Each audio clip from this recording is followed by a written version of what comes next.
And that's Medem Kamanem and Ahira from the Mile of Malamdim.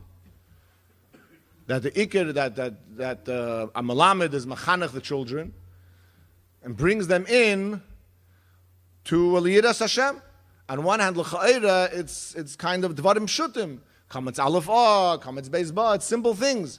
So the Rebbe says this is in a certain way greater than the Anoshim and Anoshim, just like by Matan Torah. What enabled the Eibishter to give the Torah? Hakil is doch me'ein Matan Torah, that the children should be the guarantors.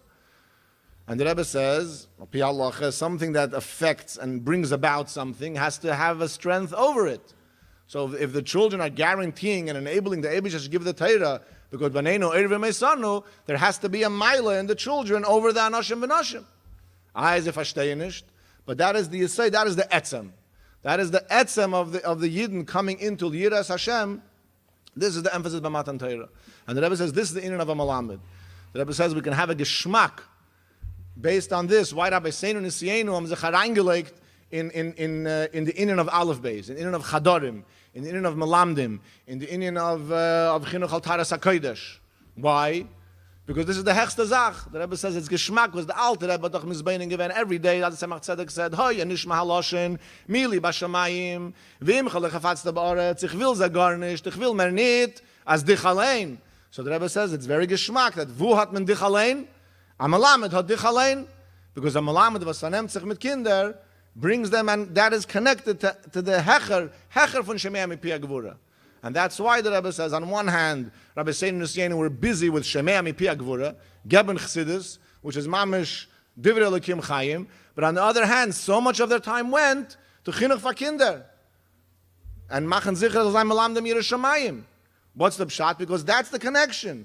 Because it's the A'inim was as Hecher von Shemei Mipi HaGvura, and that's Atzim Samuhus Alein, that a Malamed vernehmt sich with being Machanach children. And on different occasions, the Rebbe brought out this point very strongly in different ways. I even remember in the later years a few times, as a Mezol Nishmein and a Malamed is a battling, and therefore the Weiben Kinder pressure into becoming a Malamed, and therefore you should look down on it. The opposite, a Malamed hat zu tun mit Mashiachai, a Malamed hat zu tun mit bringen Mashiach, because teaching the children, this is Mashiachai, and therefore the Malamed wird sein, the Beis HaMashiach will be B'schus HaMalamdim, a Malamed hat zu tun mit Atzmus HaMahus. And on different occasions, the Rebbe put the I don't want to say blame, but the achrayus, amadav zen as a malamed zal haben archava, nicht wie se kommt es asach mal as a malamed hat dachkus, because that's just a fact. The Rebbe says that the divas an achroi have to make sure that a malamed shouldn't have any hafroz, shouldn't have any daigas, shouldn't have any worries, because it darf sich hereinlegen mit the kinder, it darf sich hereinlegen mit vernehmen sach mit atmos und allein, and this is the uniqueness and the specialty of being a malamed.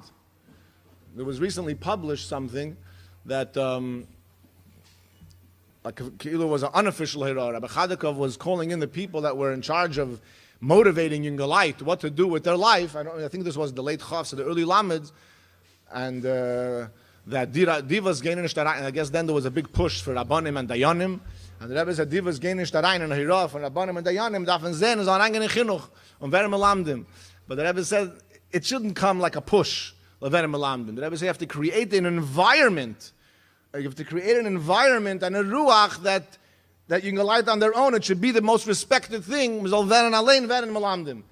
you should create a ruach that malamdim is I forgot the lashon, a very reich lashon, to create like a mudaut, an awareness that there should be the mile von Amalamid. It shouldn't be a look down for Keret, should be a looked up position. Was mit Amal gewusst, Achsidische Malamed, a Wegestellt Kinder auf der Fiss, Bror in Yerushamayim, v'chulu v'chulu. So that's the word from Rebbe. The Eibush will help in that we should be matzliach, and the Alter Rebbe hat gesagt, it's a shutfus in the parents in the Malamdim. As a parent, I know how much I appreciate Malamdim. It's such a tremendous achrayus, such a tremendous chus. The Eibush give koyach and motivation. We shall kennen take ton mit the ganze brenn, and we should be zeiche take b'schus from all the teachers. We shall take not only be behelem, but it should be begoli, or the pnimi should come out all the way through, like the Rebbe mentioned a few times, that although a teacher b'chitzainis is vernehmen Sachen mit Pashete Sachen, Kamatz Alafah, or Mishnayis, Chumash, and Gemara, yet the Rebbe said, the teachers will kennen Ibergeben, the Emes von Teira, and the Etzem von Teira, durch the Kamatz Alaf, or the Pasuk Chumash Rashi, and the Mishnayis, the teacher has to be full of Pnimius HaTeira. The teacher has to also be full of in Ganzen, mit der Sach Tiffer, all the levels of Pshat, Remesh, Drush, and Soid, and after then, you can give over, wie so darf zu sein, even the simple things. So it's definitely alle Malamdim carry with themselves von Atzvus Mahuz, all from Lamai Lamala Adin Ketz, or Biz Lamata Mad Adin Tachlis, it should taka be Begolui, and we should see the Rebbe Biz Galus now, and the Malamdim for sure will be in the front rows, zusammen mit alle Kinder, Tenekel Shebis Rabba, and Hemikiru Hutchila, take it from Yad Mamish.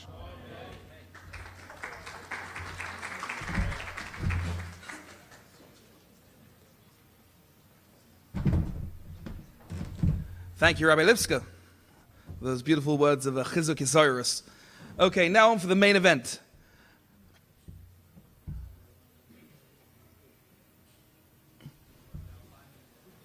Five minutes, 3 minutes. Okay, so I'll talk for 5 minutes. No?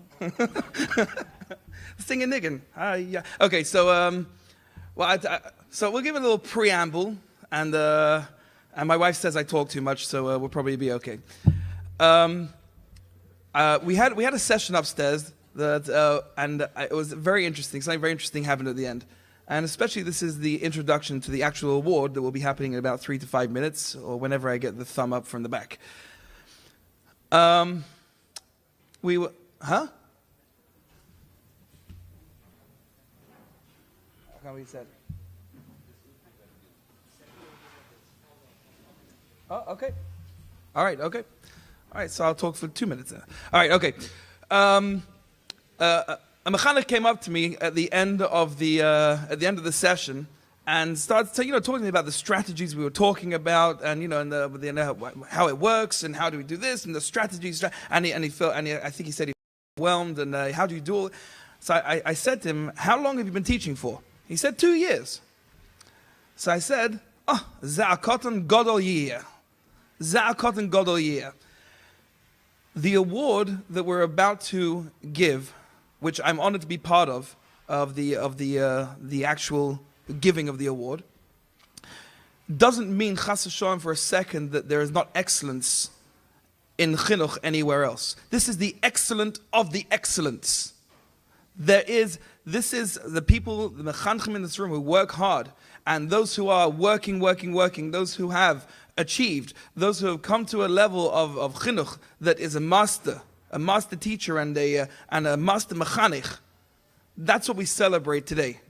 And chas v'shalom that anyone should think that the excellent. I don't have the oisius to explain how I feel standing here in front of you, gentlemen. Honestly, be'emes.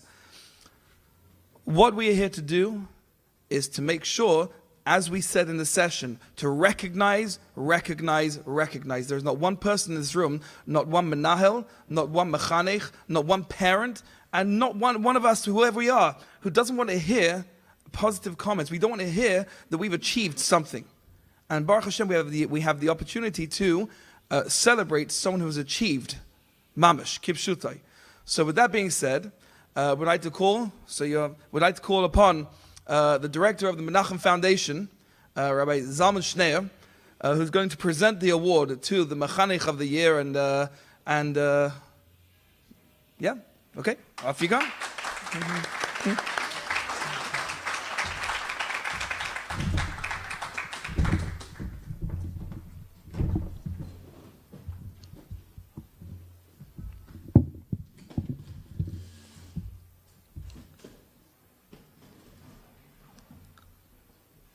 Thank you, Rabbi Granat. It's an honor for me to be here between Mechanchim, Menalim, people that are passionate about Chinuch.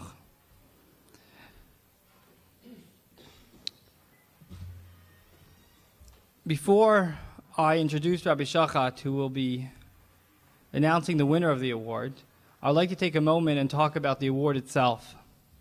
The award is being given by my dear friend who's here with us tonight, Mr. Jerry Eisenberg and his wife Sharon, in memory of his brother Billy Eisenberg, who was an educator in the Long Island public school system, who was a brilliant educator who gave his life to his students. And when Billy passed on a couple of years back, it was Jerry's vision to keep the memory of his brother alive by honoring mechanchim and mechanches in our community.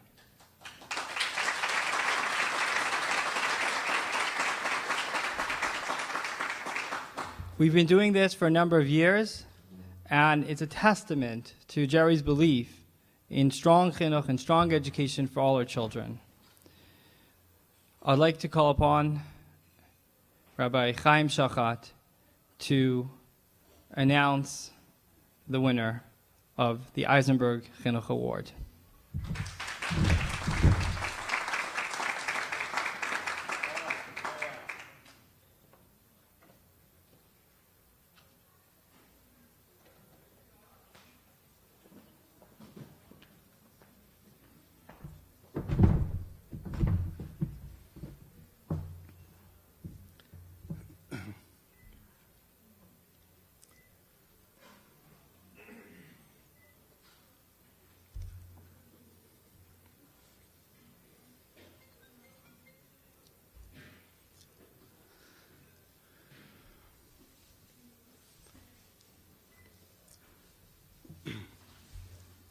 I'm humbled to be standing in front of a room full of mechanchim.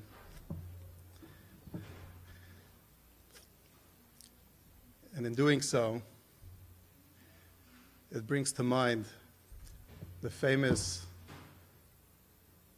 episode retold by Reb Meir Aftzon alav shalom, which some of you may recall, when he described the Frierdiker Rebbe's last Tishrei in Russia in 1927, Tafresh Peiches.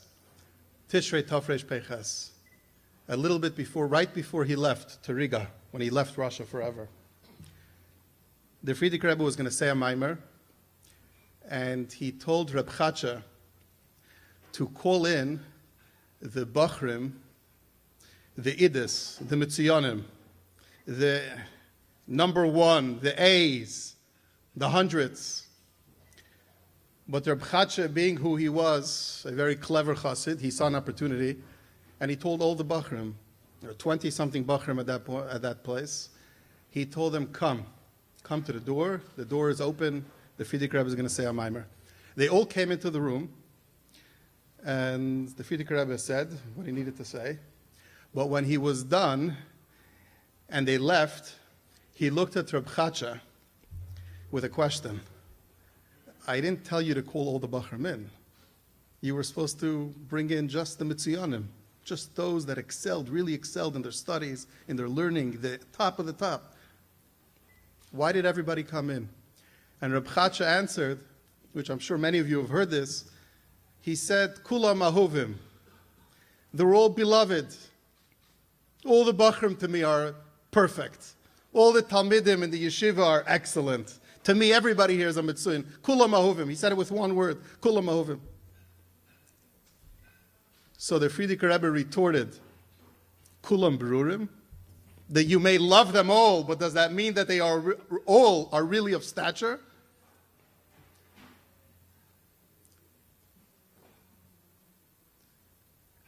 And this went on back and forth with the words that we say every Shabbos. Kulam ahovim, kulam berurim.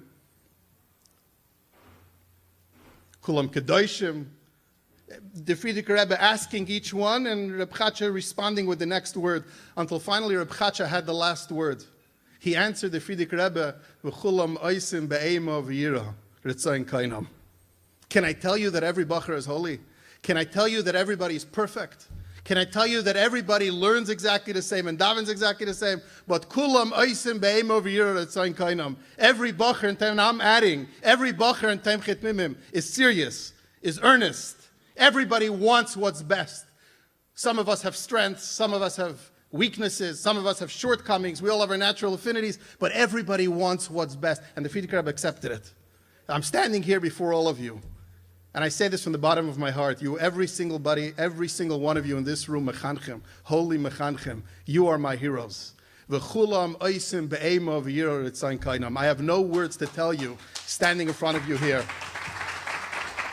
To stand and to judge which mechanech yes, which mechanech no. I mean, that's MEF. I'm not involved in this. They just asked me to introduce. They didn't ask me my opinion.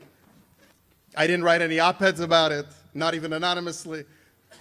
Everybody who's in chinuch, nobody's in chinuch to become a gvir. Nobody is in chinuch because they want a good life. Nobody's in chinuch because they think that way they'll buy a nice car. Every single person who's in chinuch is a Baal Mesiras Nefesh, is somebody who's given their life to the greatest task, the greatest shlichus. Because if there's no chinuch, there's no future. And if there is mechanchim that get up every single day, no matter how difficult their night was, regardless of whether their babies were up all night or their kids were sick with the flu, but every day they come to yeshiva, and every day they do their work, then we have a chance of a future. So I say, kulam baisim be'em of yirah etzayin kainam. But having said that, I want to tell you, I'm not going to give you a speech. You've had speeches all day, and I understand you're not getting dessert. There's a few more speeches that need to get done. But I just want to tell you, there were two people in a school that got into a fight. Our yeshivas, on the school buses, there's the driver, and usually there's a bus monitor as well, who sits in the back who helps out. There was a bus driver and a bus monitor that got into a bitter fight. Understandably. This is not a joke, it's a true story. The bus driver kept on insisting that my job is to drive the bus. And it's your job, he told the monitor, the little kids in the kindergarten, in the nursery, in the pre-1A, it's your job to get off the bus and help them get up the stairs and sit them down and buckle them in. The bus monitor kept on insisting. He said, no, it's not. My job is when the kids are on the bus, they should all be sitting nicely. They shouldn't be fighting. They shouldn't be killing each other. It's not my job. Nobody ever made it my job. I'm not getting paid to get off the bus and on the bus and in and out.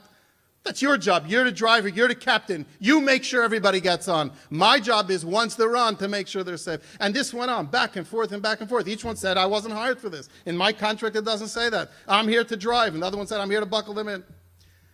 They finally went to a Rav to resolve this dispute. And this was in Eretz Yisrael. They went to the great Goen, Reb Ben Zion Abba Shaul, great Svardische Goen and Paisik. He was the Rosh Hashiva of Yeshivas Peiros Yosef in Yerushalayim. He passed away about 18 years ago, Tammuz. He heard what they both had to say. And he looked at them with great disappointment. He said, you have it so wrong. You have it so terribly wrong. You're fighting whose job it is to pick up the kid onto the bus. You should be fighting. The bus driver should be telling the monitor, it's not your job. I was hired to bring the kid onto the bus. And the monitor should be telling the bus driver, your job is to drive. It's my job to bring the kid onto the bus. And listen closely. He said, because you should know that when you go outside and you pick up the child, you are doing hagbeh. When the bus driver takes his metal to open the doors, he said, every time you do that, you're doing psicha. You're talking about Sifrei Torah. You're fighting whose job it is to take the Sefer Torah. You should be saying, I want to do psicha. I want to do hagbeh. That's what you should be arguing about. Somebody came over to tell me this story. This happened with a Svardische Rav. He was a Svardische younger man. He came to share it with me. And when he told it to me, I was so deeply moved. It really struck a chord. Psicha, hagbeh. It was an incredible story. One of the most moving anecdotes I've ever heard. But then, I discovered a mechanech. That every single day comes to yeshiva. And he greets every student like he's greeting a Sefer Torah. When he looks at them, he's looking into a Sefer Torah. When he greets them, he's greeting a Sefer Torah. Everybody is special in Chinuch. But to find a person, Rebbe Zion Abba Shaul, Zechreinu Levracha, told this to two people who were fighting. But to see a mechanech that for year after year, Talmud after Talmud walks into yeshiva every day and sees a room full of Sifrei Torah. In my humble opinion, that is something that is unprecedented. That is something that should be rewarded, acknowledged, that we should all learn from. And therefore, it's an honor, it's a schus to announce that the mechanech of this year, the award given this year, is to the mechanech, the renowned mechanech of Yeshiva Salei Torah, Reb Zalman Shapiro.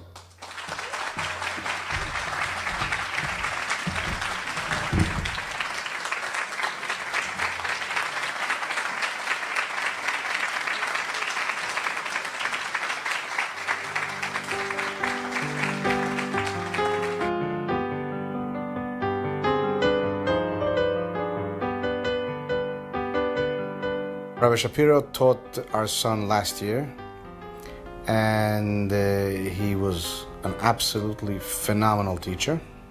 Rabbi Shapiro is a very special Rabbi. He's the best Malama that I ever had, and he's just very nice.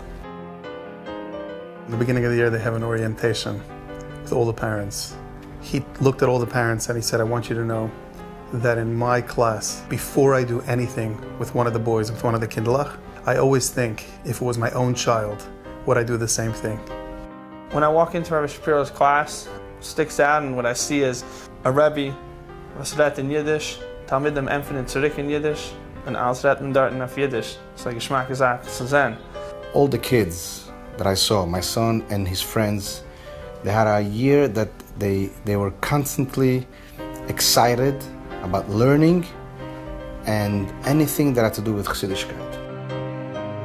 My goal that I have of each and every Talmud is that they should love being a Yid, to love Torah mitzvahs, love for the Rebbe. Rabbi Shapiro gave me a nice compliment one time, and I felt like I was like very special. Like when he talks to me, he looks at me, he gives me all the attention. First and foremost, what a Melamed needs to have is Kesher HaTalmidim. Connect to the Talmud. You are here now in his life to help him forward. It's not about you, it's about the Talmud. Rabbi Shapiro, he's very good because he takes us sometimes out for ice cream. He plays sports with us. He pushes an extra mile. He goes further for his Talmidim. He spends extra time. He puts in extra patience with them, and so it really makes an impact and really sets a good Dogmachaya. A boy can't be in Rabbi Shapiro's class and not feel great about himself. He just wins them over with his warmth, with his love, making them feel special, making them feel like they can achieve. If the Rebbe makes each and every child feel important, show the child, you matter to me. I care that you're here. I'm excited to see you. Then you can give him. He's a Kliyah Makabel. He's going to be able to accept what you give him. In learning, teaching him Midas, Tefillah, Torah, everything, you open them up. Because Rebbe cares about me. Rabbi Shapiro loves to celebrate learning and success. So a Talmud HaShavua is not just a Talmud HaShavua. There are multiple boys who win Talmud HaShavua, not just for being the Talmud. One is for Tefillah, one is for Seder V'Nikayin, one is for Midas Tovos. Each Talmud deserves something special for that week, what he shined in. He may have had a hard week in one area, but didn't he do well in another area? Give it to him. Recognition. What made me realize how remarkable his classroom is, I realized that when my child was sick. And so then I needed to be home the whole day. And then like 12 o'clock, I was like, we're not going to go on the phone, we're going to go on the phone, we're going to go on the phone. When kids are sick in Rabbi Shapiro's class, you call in and you join the class from home. So he gets the whole class to wish refuah shlema, and then he interacts as if you're there in the classroom. We call Melamda Hiskalti, and we tell me they yisum lekulam. What I learn from my students is as a chveis nicht alts, that I don't know everything, and there's always more to learn. That's what I get from my Talmidim. And it's beautiful, because it keeps me on my toes. It keeps me growing as a mechanech. I was speaking with Rabbi Shapiro, and I asked him how many kindlach he has in Har, and he told me 31. In the summer, at home, I have 6 children, B'lei Ein Har. But throughout the year, from the first day of school throughout till the last day of school, it's 31, because every one of my Talmidim is like my own child.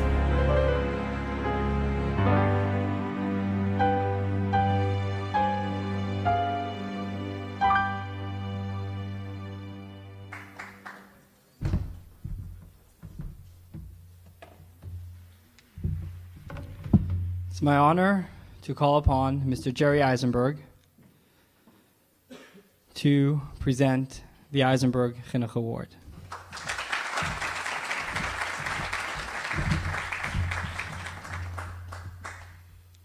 Rabbi Shapiro.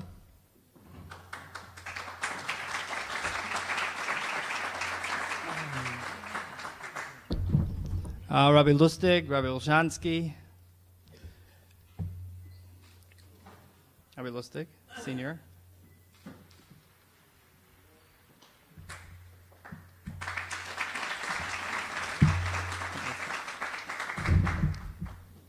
The Vad. Rabbi Shmuel Brook, on behalf of the Vad. Come, Jerry, come to the mic.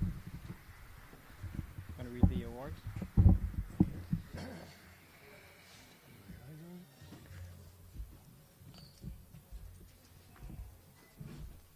I'm going to read the award. The Eisenberg Chinuch Award is presented to Rabbi Shlomo Zalman Shapiro in recognition of his dedication to Chinuch and outstanding teaching contributions by the Menachem Education Fund in Crown Heights, New York.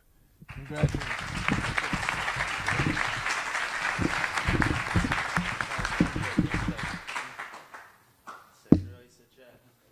This is the best one.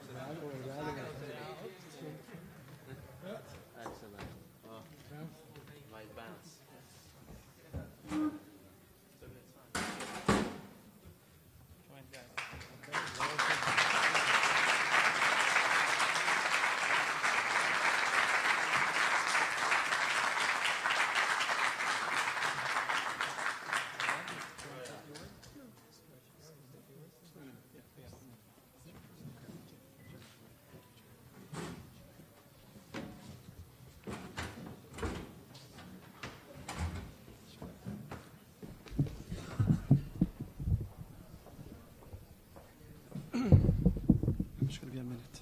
Yeah,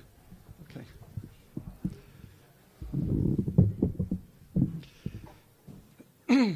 I want to thank Menachem Education Foundation for making the Rebbe's instructions that mechanchim, educators, should have educators. Agresin Yashakayach. This is something that the Rebbe, when he established Americans Lead on the Chinuch, listed 15 items. One of them was that teachers should have teachers. So they do it in a structured way, and I would like to thank them. Jerry, thank you. And that's chus. Should have Elias HaNeshama, Gute Better for uns. I also want to thank my parents for being mechanech me. There's one particular person that I'd like to give recognition to verbally, and it's coming from here. It's from I'm not going to give him an award, but he's not just a friend, but he is someone I can talk to, whether it's celebrating something in chinuch, whether it's a challenge that I have in chinuch, and he's always there for me.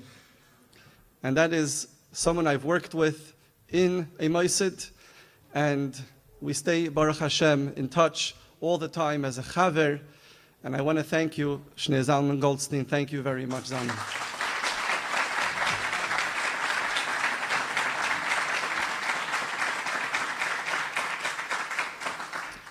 I just want to conclude with a vart that I've heard growing up. My father shares this vart that he heard from the expert mechanech, Rabbi Chadikov, who the Rebbe charged with guiding, whether it's a bacher, whether it's a mechanech, in chinuch.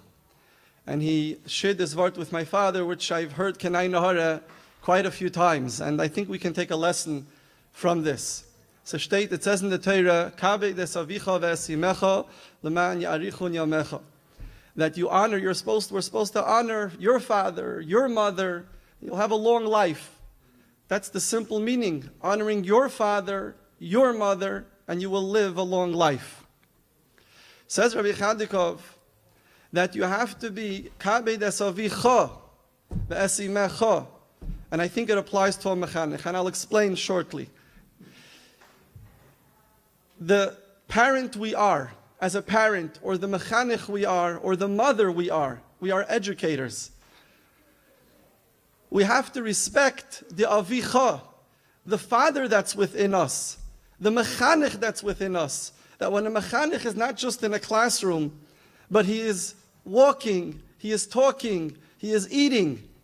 I think that's where the children learn the most.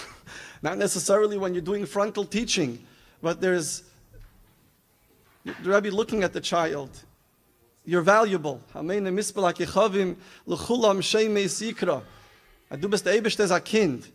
every child is special, and the child feels that. Because it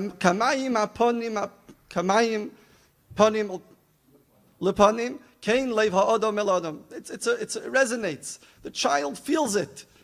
So when you're kabedis avicha, the tate in dir, the mechanech in dir, and the snish nar, to the child. But wherever you go, the child sees that your take give honor to that responsibility of avicha, that responsibility of a mechanech. This can have a very strong impact on the child. Everyone should go mechayil al chayil. This is a crowd that I feel very humble in front of. Grace mentioned mechanchim that are going to be mechanich the next day. And the day that the Mirza Hashem, you will be able to hold each child with love towards Mashiach Tzidkenu, b'geula ha'amitis v'hashlema now.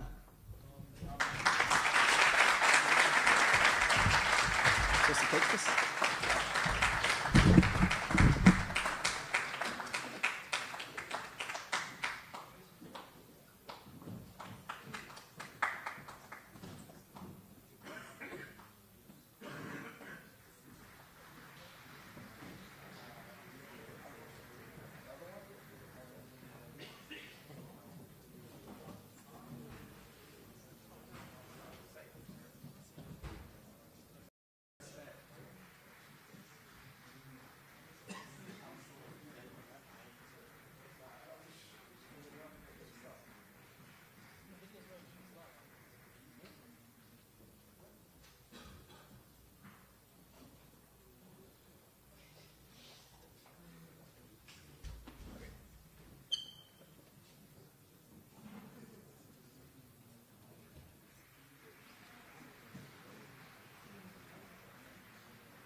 Okay, so that concludes the official part of the program.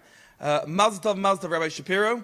I know Kinas Soifrim, Mitzvah Hashem, that all of us have chizuk from this, and Mitzvah Hashem caused us to be better mechanchim. And thank you very much to the Menachem Foundation, to the Eisenbergs, and to all of the mechanchim here, all of the presenters.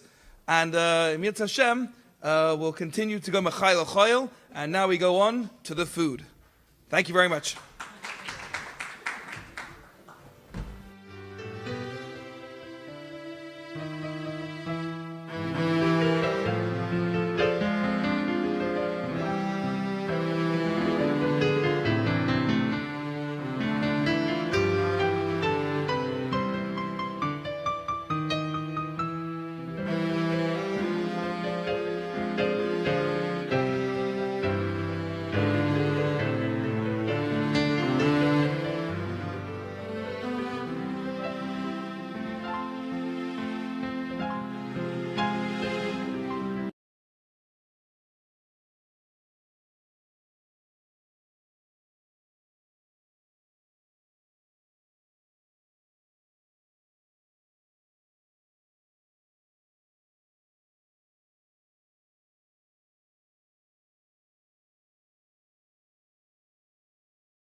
There'll be a minyan mincha forming outside in 5 minutes. A minyan mincha forming outside in 5 minutes.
If we could ask everyone to please find a seat. Bruchim Aboyim, B'Shem Hashem.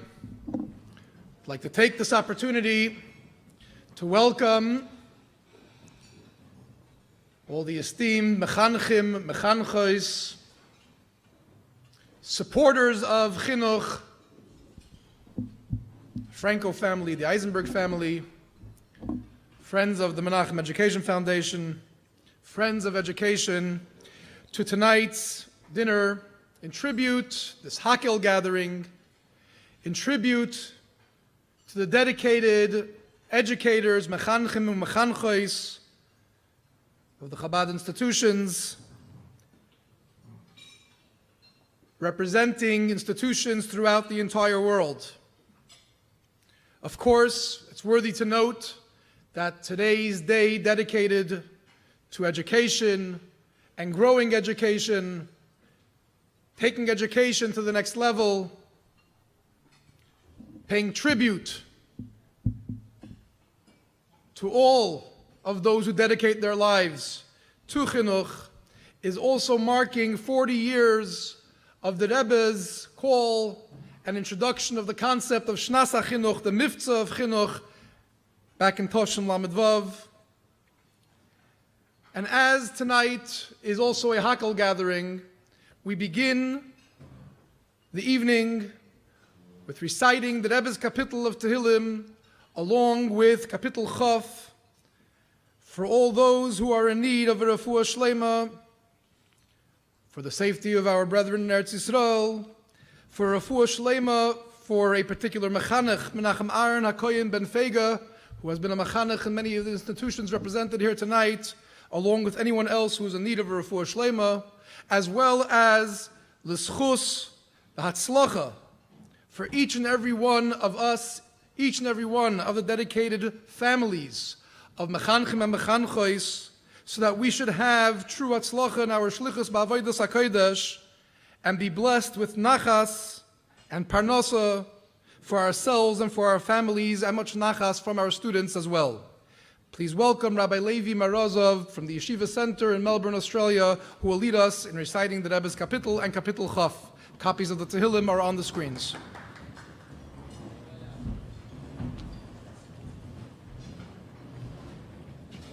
למנצח מזמר לדוד יונחד נביאים זרס הגבחשים עלי יעקב ישלח עזרך מקדש מציין יסעדך יזכר כל מנחסך וילסך ידש נסלה ייתן לך חלבבך בכל עצסכים עלי נרננו בשועסך ושם אלוהינו נתגאל ימלא אדינוי כל משעלסך אתה ידעתי כי שיעדני משיחי אני ומשמי קדשי בגבורי סישה ימיני ולברכב ולבסוסים ואנחנו בשם אדוני אלוהינו נזכיר הימה קרו ונפלו ואנחנו קמנו וניסי דוד אדוני השיעה המלך יעננו וימכרנו לילנו אדוני לילנו קדושמך תנך וידל חסדך על עמיתך למה יאמרו הגויים עיינו עליהם ולהינו בשמיים כל אשר חפץ עשה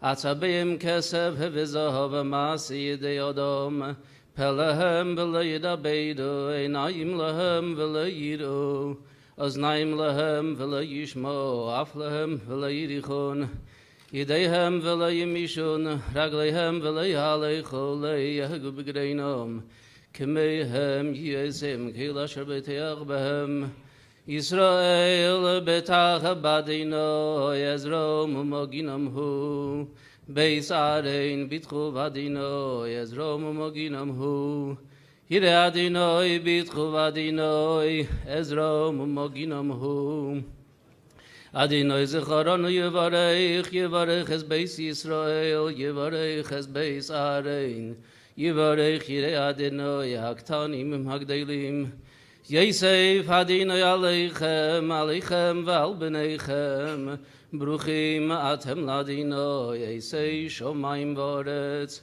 השמיים שמים לאדינוי והארץ נוסן לבני אדם להמזים יהללויה ולכל ירדי דומה ואנחנו נברך יה מעתה ועד עולם הללויה.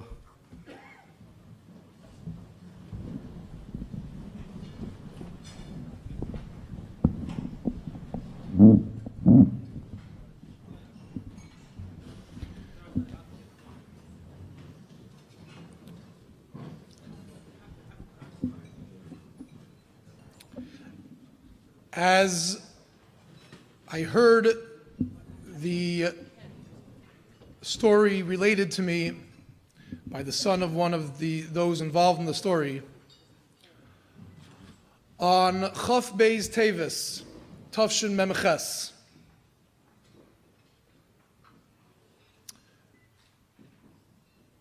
Rabbi Nissen Mendel, grandfather of the recipient today, Rabbi Shapiro, along with Rabbi Shlomo Kunin and Rabbi Shalom Ber Levin, were standing outside of the Rebbe's room in the Gan Eden Atachten in preparation for a journey to Russia that some of them were going to take in relation to the Sfarim that remained in captivity there.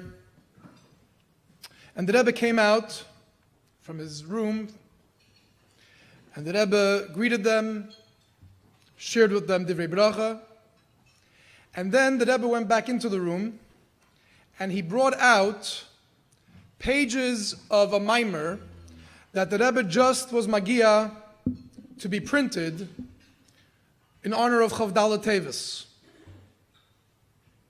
It was the only copy of the mimer that the Rebbe had at the time, and it was not yet stapled together as a complete kuntras.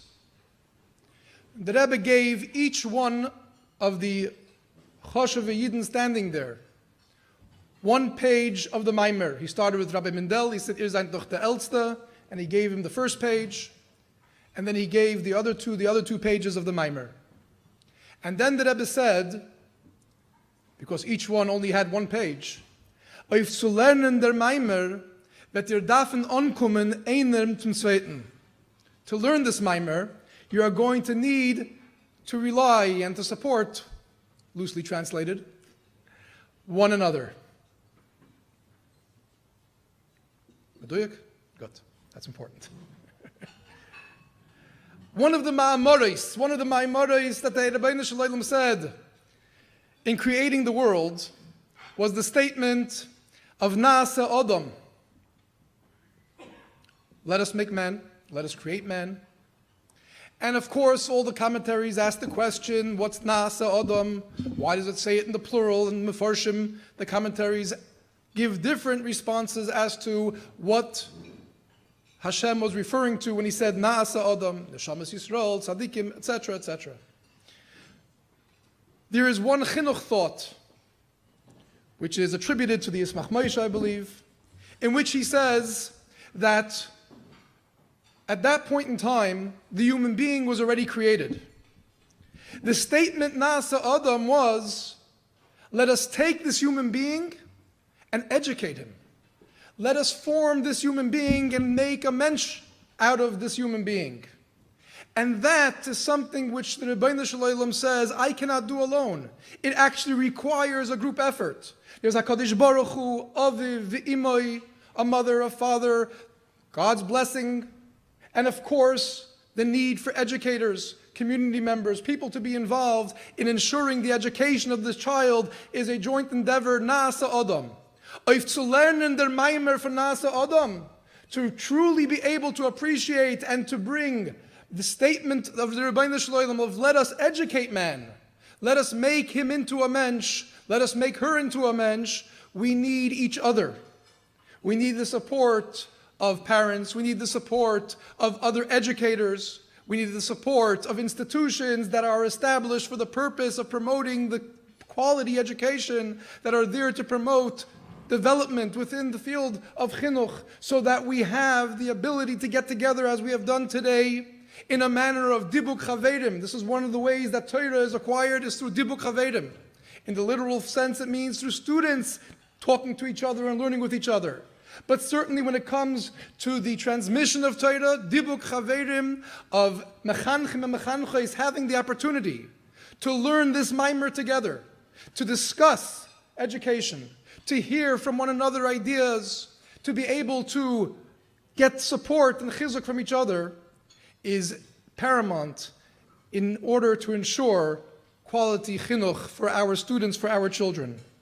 And to that end, I would like to take the opportunity, certainly on behalf of all those that are here today, to thank the Menachem Education Foundation, to thank Rabbi Zalman Schneier,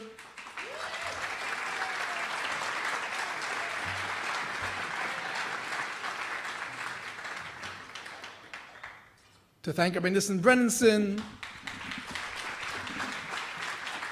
the support staff at Menachem, and please forgive me if I don't have everyone's name, so I will use the general term, the support staff that does such a fine job at Menachem Education Foundation, ensuring that such a beautiful event like today can be put together.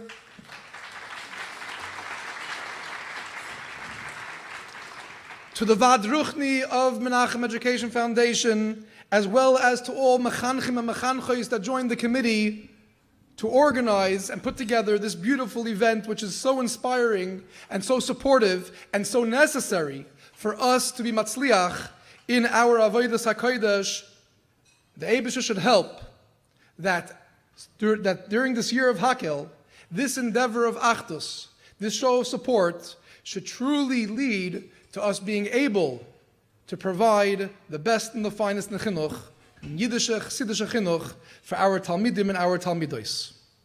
Before I introduce the next speaker, as we mentioned, it's a year of Hakel, and this is a Hakel gathering. Tilim, we have said, there are pushkas on the tables, as well as some coins for tzedakah to be given, so that this way, once we hear Divrei Torah, we have done the idea of Hakel, of saying words of Torah, Tefillah, and Tzedakah. With this, it is my honor to introduce to you a Mechanech in Lubavitcher Yeshiva to share with us Divrei Torah, Rabbi Yosef Wolf.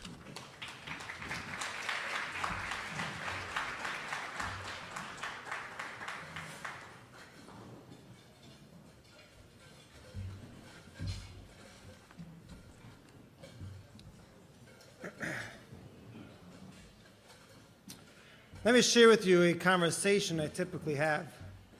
I walk into 770, I meet a friend who's visiting Crown Heights. Are you still teaching, he asks me. My answer is usually followed by a puzzled look. What? Still teaching? So what's the answer? What keeps us teachers going? Of course it can be boring when it's just about the skills, taichin, kriya. It can get repetitious and unexciting. We are teaching more than just a subject. Yes, it's important that we take courses, lessons, work on our professionalism. It's crucial for our students to feel academically successful in order to encourage them to grow in Yiras Shamayim. As the Rebbe explains that our tafkid in chinuch, especially in our generation, is to instill in our Talmidim Yiras Shamayim. We are essentially giving over a lifestyle. We are giving over our students pride in being a Fruma Yid and pride in being a Chassidische Lubavitcher Chassid. Pride expresses itself in everything we do. The feeling reflects itself in the way we teach. The same Chumash or Halacha is now felt as something we belong to, not just a subject that we learn. The feeling is the feeling that we transmit to our students, caring for a minig, loving a mitzvah, yearning for Mashiach, geshmak in learning Torah, and sensitivity to another Yid, Avas Yisrael. It's all about how we say it. This pride is what our students hear and internalize. Let me illustrate this with a story. There was a young man, just graduated law school, was going in an interview in a major law firm. As he was preparing for his important interview, he was advised to remove his yarmulke as not to stick out and improve in his chances of being accepted into this firm. And so it was. He walked into the interview without his yarmulke, and he did very well. Towards the end, one of the senior attorneys turned to him and asked, "Don't you usually wear a yarmulke?" Blushing, the young man explained why he took it off. The attorney turned to him and said, "We did extensive research before you came to the interview. We know everything about you. Don't you think we know that you wear a yarmulke? As a matter of fact, one of the reasons we were attracted to you was the fact that you had a yarmulke. We are searching for an attorney who is strong-minded. He's able to fight against all odds, not someone wishy-washy who goes with the flow. We saw that yarmulke as a sign of perseverance, a sign of pride, a sign of strong character, demonstrating a person who's not afraid to say what's on his mind. A person who will fight for the cause that he thinks is right. And that's what we need in a lawyer. It seems that you're unfit, and we will not be hiring you." Now you're probably looking at me and wondering, what kind of pride can we give young children? Let me share with you another story. It was late one night in the 1960s. after Farbrengen, Rabbi Levi Bucket, who currently lives in Chicago, was then a 9-year-old boy, taking advantage of the multitude of chassidim pouring out of 770 to sell some pictures of the Rebbe. He had 6 pictures left. When an elderly woman walks by and asks him, Ingele, was verkaufst du? Young boy, what are you selling? Seeing a sales opportunity, the young boy quickly responded, pictures of the Rebbe, and I only have 6 left. The elderly woman took the pictures, looked through them, and said, Wiffel kosten sie? How much do they cost? And the young salesman answered, 15 cents. The elderly woman asked him, Azoi tire? So expensive? To which the 9-year-old boy replied, Oi für euch is a Bild von Rebbe zu tire is kauf nicht. If a picture of the Rebbe is too expensive for you, don't buy it. The woman shook her head from side to side. With a huge smile, she exclaimed, Gerecht bist du. You're right. She paid him 25 cents for each picture instead of the 15 cents and bought all 6. A few minutes later, someone tapped a young Levi on his shoulder and asked him, do you know who that woman was? It was Rebbe Chana, the Rebbe's mother. Can you imagine the nachas Rebbe Chana had from seeing a proud 9-year-old Lubavitcher boy? That is the pride that we're talking about. It's important to identify the core of what chinuch is all about. And there's no question that developing this pride in a child will help them through their challenges that they will be facing in life. Let me share with you some personal examples. During Chanukah vacation, I was walking down Union Street when a car stops on the side. One of the parents of my students asks me to come over. He tells me that he bought a ticket for his son to go to a concert the last days of Chanukah. However, his son told him that he so enjoyed going Mivtzoyim with his class the first days of Chanukah, he would rather go on Mivtzoyim again and skip the concert. After Chanukah vacation, when he came back to class, I shared the story with the boys. I made sure to verbalize to the class how amazing of a decision this was. The class was so excited, we gave him a standing ovation. Let me conclude with one last story. During recess, I saw a boy playing with baseball cards. Towards the end of the next class, I spoke with the boys and impressed upon them how they should stop the pursuit of idolizing Goyim. I explained to them that it is not just the yeshiva rule, but really, this is how it should be at home too. 3 weeks later, I see a boy playing with the cards during recess. So I asked him what happened. Didn't we speak about having baseball cards? So he replied that he actually took a hachlata in the monthly duch, where each boy in my class writes to the Rebbe to get rid of his pictures.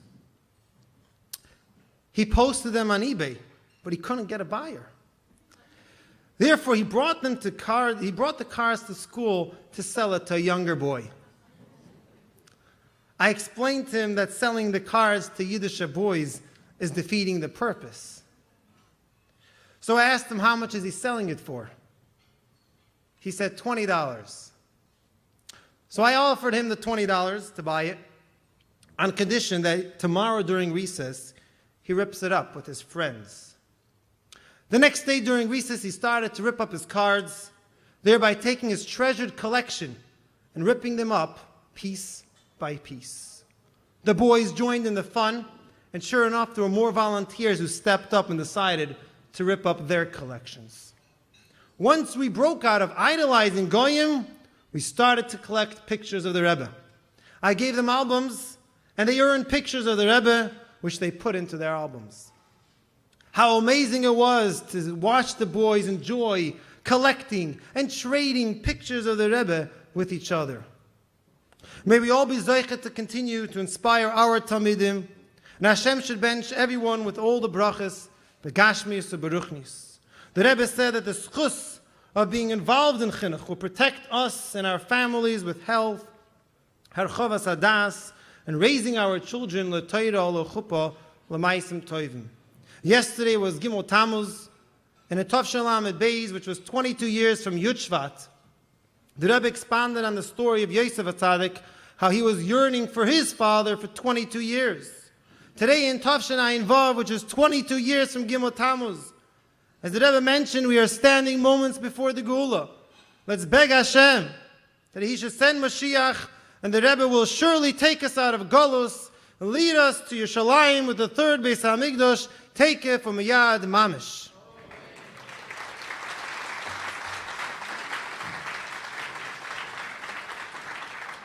At this time, I think it's most appropriate to call upon an individual who has dedicated his life, despite all obstacles, on strengthening chinuch in our schools and communities.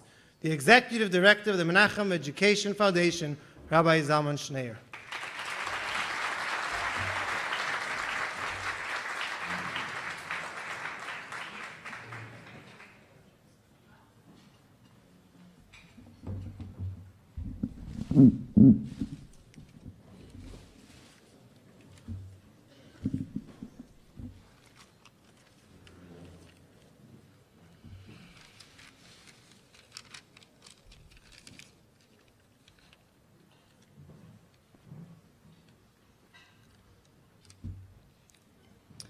Thank you, Rabbi Wolf. Paischim b'chvay damakim. I'd like to give thanks to the Eibishter for giving us the opportunity to be here. And it's only through the incredible brachas that we're able to pull off this event, literally. Paischim b'chvay dachsanya. I'd like to thank the staff and Rabbi Mati Garari from B'nos Menachem, specifically for giving us the venue.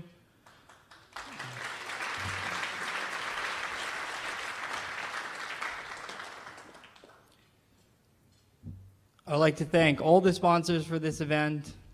I'd like to thank the Vad Ruchni, and I'd like to mention them by name. Rabbi David Kagan, Rabbi Yitzchak Wolf, Rabbi Nelson Garari. They took on an extremely difficult task, and it's not easy being on the Vad Ruchni. Trust me. They get calls at every hour of the night, and Baruch Hashem, they're standing strong, and Hashem should give them tremendous amount of koiches.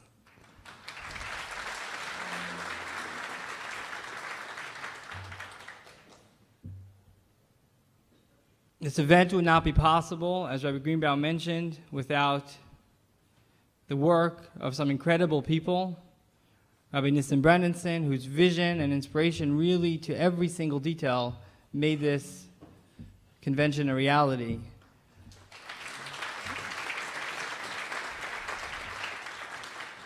In the office, Miss Rivka Tauber did Leilis Kiyamim together with Mrs. Chana Rose, Miss Rivka Lieberman, Mrs. Rina Yudkov, and also Rabbi Reuven Derey.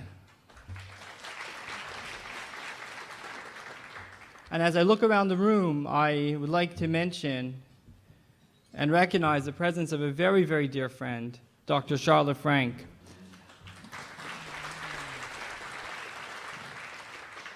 I met Dr. Frank about 8 years ago on the 50th floor of McGraw-Hill Education on the executive offices. I met her over a box of matzah, and from that very moment, a friendship ensued, and together the Frank family and the Schneier family are intertwined, and it's really grateful to her support and her help in any way possible to the Menachem Education Foundation. I'd like to add that Dr. Frank, her family comes from Medjugorje, from the town of the Baal Shem Tov.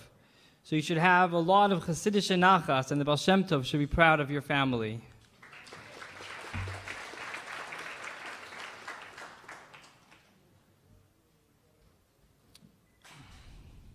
I'd also like to make mention to a very dear friend who's not with us today, who may join us tomorrow, Mr. Alan Zeckelman, a member of the board. of the Menachem Foundation, whose unwavering support has made all our work possible.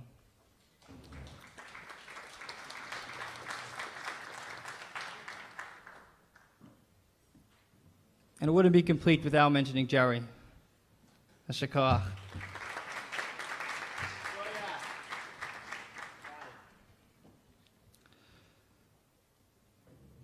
Looking around the room and seeing the hundreds of people gathered and experiencing the energy of today's convention, the passion, the joy of Chinuch, the devotion and commitment to educating our children.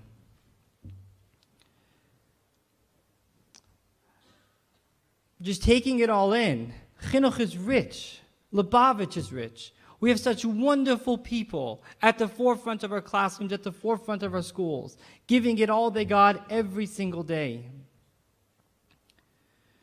The Gemara in Yerushalmi brings the story that Rabbi Yehuda Anasi sent his Talmidim, Rabbi Ami, Rabbi Asi, and Rabbi Yossi, to go into the nearby towns and to see and to check upon the situation of Chinuch, to check upon the schools of the communities. And they came to a particular town and they saw there were no teachers and there were no schools. So they came over to the people and they asked them, they said, "Where are the Neturei Karta? Where are the gatekeepers of your community?" So the people brought them to the police station and said, "These are the watchers of the city." And the Chachamim said, "No, they're not the watchers of the city." So they showed them the soldiers, and they said no. And they showed them the alarm company, and they said no. So the people asked the Chachamim, and they said, "Who are the Neturei Karta? Who are the gatekeepers of the city?" And the Chachamim said, "These are the Melamdei Tinoikos, the teachers of our children, are the gatekeepers of our community. They're the one that ensure the future of our community." The Frierdiker Rebbe in the Maimer Basi Lagani, Perik Yates, brings the Medrash that when Mashiach will come, there'll be 7 different groups of tzaddikim that will come to greet the Eibishter, to greet the Shekhinah. And the Medrash says, who is the most powerful and the most precious group of tzaddikim? So there are 2 opinions. The first one, obviously, you think is most obvious. The ones that come from the power of Torah and mitzvahs, the ones that go into communities and create houses of Torah study, the ones who do mitzvahs and do miftzayim and do JLI classes, etc. But the Medrash doesn't accept that. V'achrein Omar, and he says, who are the most precious group of tzaddikim before the Eibishter? Are the Melamdei Tinoikos, are the teachers of the community. And says, how do I know this, says the Medrash? Because when Mashiach comes, they will be the ones sitting on the Kadosh Baruch Hu's right-hand side. And the Medrash concludes, Hada dichsiv, ni'imois bi'mincha netzach. And the Frierdiker Rebbe in the Maimer says, this netzach is the power and the energy and the passion that Am Yisrael have, is nurtured through the Talmidim, through the Melamdei Tinoikos, through the teachers. It's the teachers that nurture us, that nurture our belief and our devotion to Eibishter, and therefore they are the most precious. If our children are our most precious asset, then our teachers are the crown jewels. Our Moistis Chinuch are the pride of our community. And this is why this convention is so important. The reality of tonight is that this Chinuch convention, this Chinuch banquet, is a result of the incredible devotion that Chabad Chinuch has to offer. This is something that Chabad Chinuch has created for itself, because you guys in the room, you teachers that give it all you got every single day, are the most precious and important group of people. So thank you for making this powerful Chinuch community a reality. Thank you for caring so deeply about our children, and thank you for committing to the Rebbe Shlichus of Chinuch. We at the Menachem Foundation feel humbled but energized to be able to assist you in your vital work, to provide the resources and the trainings and building the capacity for you to do the most precious and most amazing special shlichus. But this work is only the beginning. We will not rest until every single child in the 95 Chabad schools that are in English-speaking countries, in North America, in England, in South Africa and Australia, and then from there into the world over, receives an excellent chinuch. But we can't do it alone. And therefore, we're blessed with incredible partners. And I'm honored that one of these partners, who represent hundreds of supporters, are here tonight. I met Nathan Franco about 4 years ago, but at that point, it was, just another meeting. About a year ago, we really started growing together. We made a commitment to learn. And from that learning, we learned again, and our partnership grew. And over the years, as Nathan's company grew, when I first met him, he was just in one office on Fifth Avenue, and now they have a whole floor in the middle of Midtown, Hap Investments. And as the growth of our friendships grew, so has his company and his commitment to chinuch. Nathan and his wife, Tamar, Jessica, are both passionate about the future of Yiddishkeit. They come from families dedicated to Torah. I've been lucky enough to meet Nathan's parents and grandparents, and they come from rich, strong Jewish families. And it's our honor to present to Nathan the Chinuch Award on behalf of all the Melamdim and all the Mechanchos that benefit from the generosity of Nathan Franco.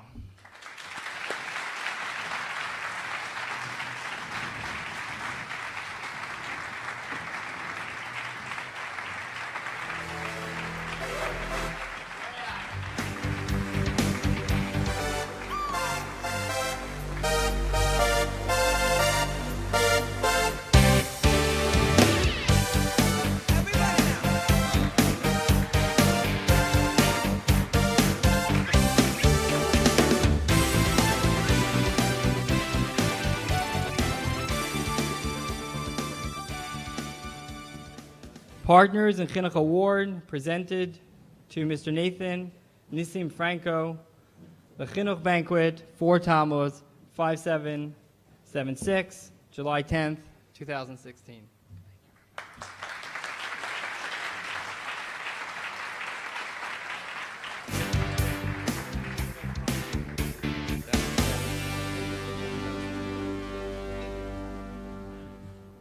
Wow, this is beautiful. This is really special. First, I'd like to say a note to my wife. Next time, I'm not shaving and I'm not wearing a tie. Okay. I know the crowd. I know. First, I need to thank from the bottom of my heart Rav Zalman for allowing me to participate in this organization and to be a part of something that is just so special, an integral part of our Jewish nation. I want to, of course, want to thank my wife. She should be up here with me accepting this award because she is, she's my backbone and everything.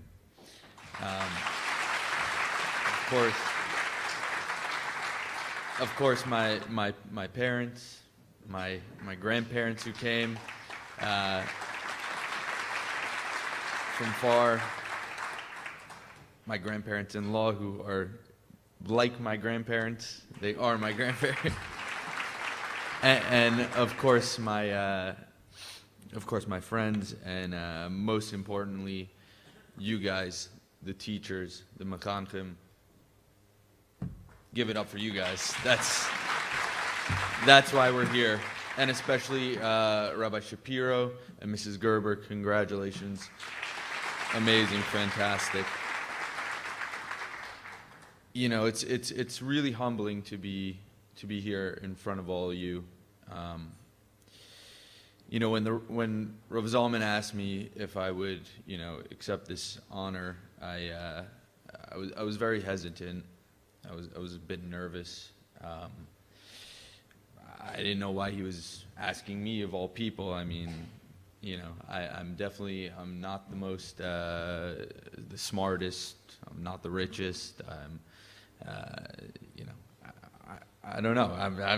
I'm a young guy. I'm like, what am I doing up here? So, I was thinking, Hashem does everything for a reason, right? So, if He wanted me to be up here, there's got to be some reason. And I was thinking, I was really trying to figure out what could I share and give over that would help inspire you guys who are doing the heavy lifting. And I decided, I figured it out, and I decided it's something that I normally wouldn't share with people, and I don't like to share it with people too much, but it's something that I think will give you guys a little bit more inspiration and realization of just how important the work that you're doing is. And that is that I grew up from a very young age with a lot of learning disabilities. A lot. I had dyslexia, ADHD to the max. You could ask my mother. Every day she'd get phone calls. I was the one selling the baseball cards. I definitely did not have an easy time. And I'm just going to try to wrap this up quickly, but I didn't have an easy time learning. It was a struggle. It was very, very hard. And to get to where I am today, I say this humbly, but to see the successes and the blessings in my life, they didn't come from me. They didn't come from, friends, but they came from you guys, from the teachers, from the people who taught and sat patiently with me and taught me how to learn and continued to push me harder and work and give me the tools I needed to succeed. That's why I got to where I am. So if there's one message I can share and give over to you, it's keep doing what you're doing, because you guys have the most important job in the world. And I don't think I need to say anything more than that. So congratulations to all of you, because you guys are changing the way education is taught and essentially changing the Jewish nation. Thank you.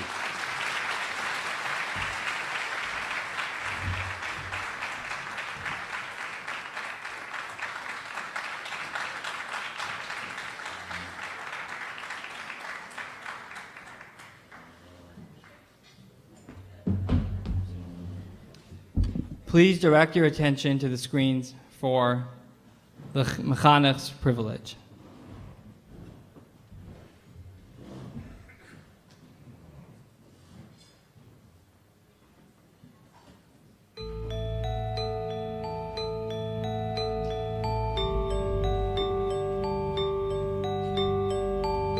Drawing children close to our Father in heaven is so worthy that it defies description. Happy is your lot that Hashgacha Yena has placed you in the most fortunate position of one engaging in Chinuch, which draws near the hearts of Jewish children to our Father in heaven. The great reward for this is immeasurable.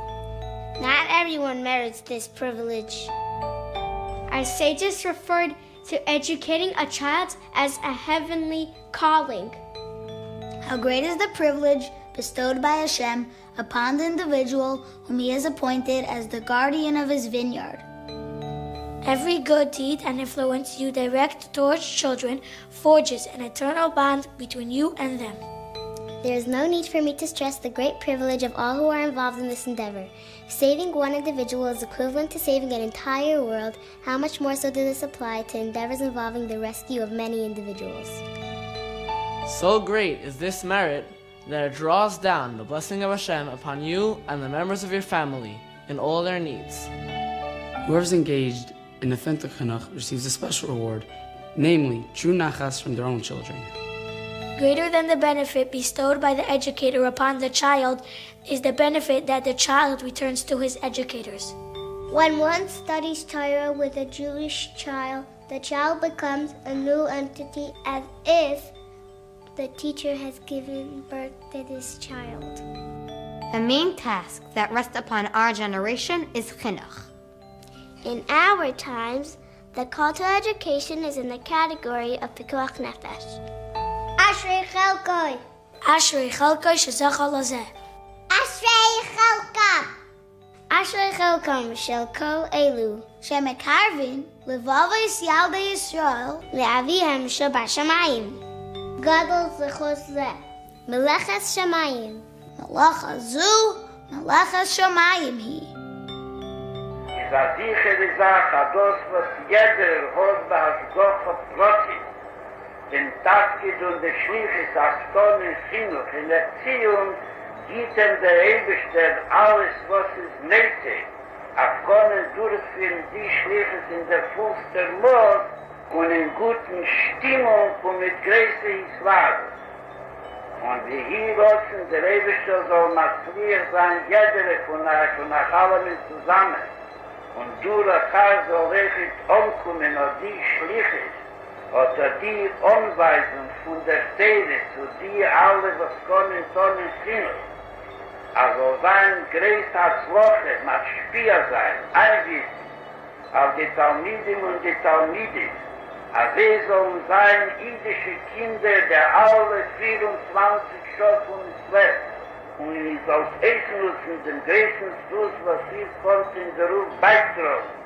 Durch ein Chinuch Altaras Akedisch in der Fuß der Mord und haben hat Woche diesem Sommer und Tomit Kol Hayomin und Herren von der Psuris Tevis.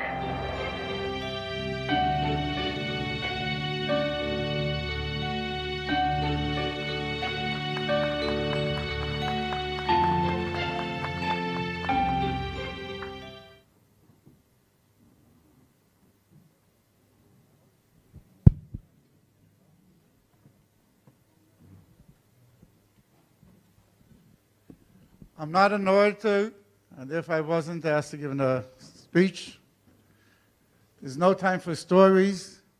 I was just asked to say a bracha in 35 seconds. The halacha is that we are not mevatel Talmud Torah shatzneke shal beis Rabban lebinyan beis hamikdash. That you do not take away children from their education in order to build the Beis HaMikdash. And the reason given is because educating our children, each child is a Mikdash Miyat, and that is building the Beis HaMikdash. So the bracha to be given is appropriate to be in the same ways that Moshe Rabbeinu said by the first binyan of Beis HaMikdash, of the Mishkan, Rashi translates that, may we merit, each one of us, that our actions are blessed, that the Shekhinah comes down, and we bring Yir Shemayim in our children, we bring them out a love that they have for Hashem, to fulfill His Torah and mitzvahs, and that will be succeeded and successful by doing what Aaron Kain Gadol did, by bringing the Keteris in the Beis HaMikdash. Keteris is Pnimius HaTorah, giving them the Chinuch Alpi Misara from Rabbi Seinu Nisiyenu, and we will all merit to say, Ru'u Gedalim Shagidalnu, look at the children that we raised, and they will be Mekabel Pnei Mashiach Tzedkeinu B'Korev. Mazel tov to everyone that's in this room that has a schus to be a melamed to Neikish Shal Beis Rabban.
yoiso.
Main course is now served. If you didn't have mincha yet, I believe there's a minion forming in the lobby. Please take your seats. The main course is now served.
There's a minyan mincha happening right now. Anybody didn't daven yet? Last minyan mincha.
If I could direct your attention from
If I could direct your attention for a moment to the screens as we acknowledge our sponsors, and then we will be ready for the keynote address.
Thank you. Nisim, Nathan, that was one of the best honorary speeches I ever heard.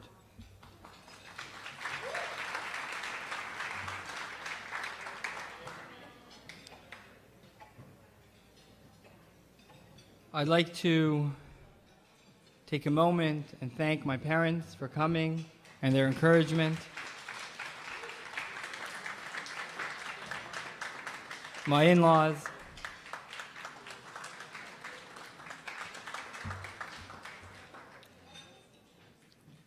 and really all of you who've made this event so special. I'd like to introduce Rabbi David Kagan, Dean of the Girls High School in Muncie, to introduce the keynote speaker.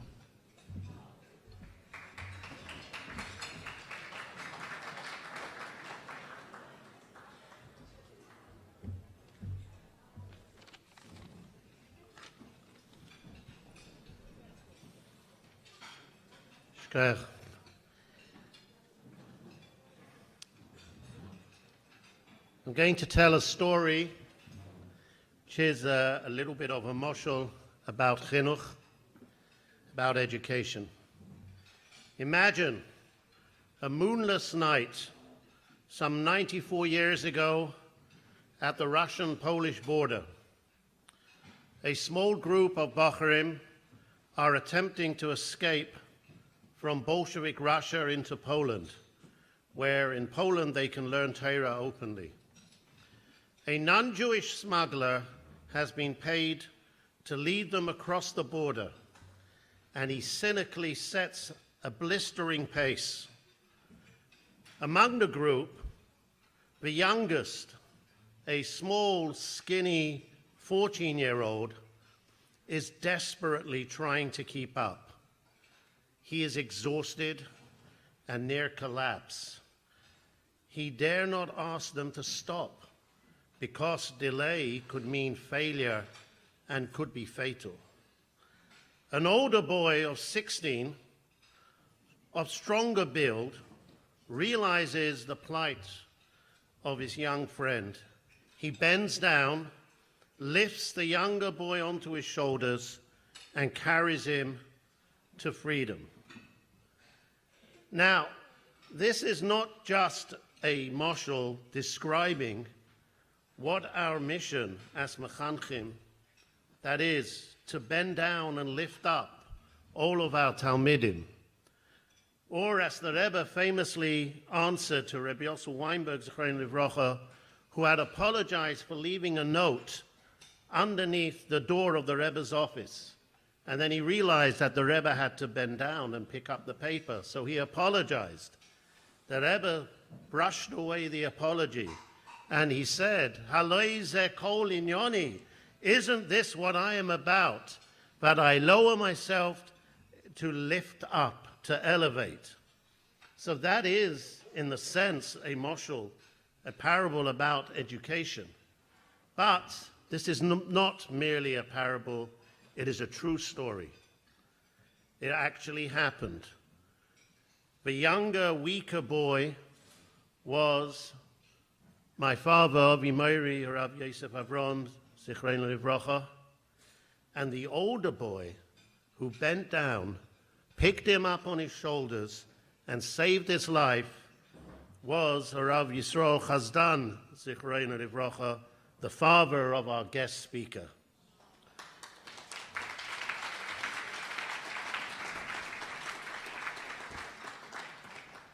And my good friend Rav David Chazdan is like his father before him. He carries on his broad shoulders, as Dean of Torah Academy, a school of over 600 Talmidim, and if that's not enough, he also is the Rav of the Great Park Synagogue, which he led from small beginnings and now has grown to over 800 members and is one of the most active shul campuses in South Africa.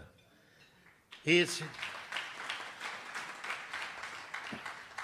comes here in his chinuch capacity, not his rabbinic leadership, but we are very honored to have him here tonight, and please join me in welcoming to the podium Harav David Chazdan.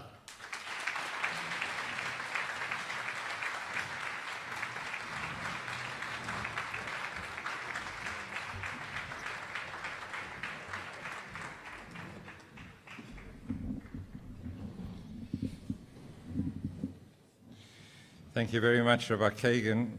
My father always mentioned about that story, that his uncle, Vetter Zalman Chazdan, who was the sheikhet in Hummel before Chanka Shagalov, when he kissed him at that station just before they went on that walk that was just described, he kissed him and he said the words of Akavi ben Mahalalel, Ma'asechia Karvucha and Ma'asechia Rachkucha, which were the words that my father kissed me with when I left the yeshiva 16 years old on the way to Kfar Chabad. And then it became a thing in the family as my daughters and my son left to yeshiva or to seminaries.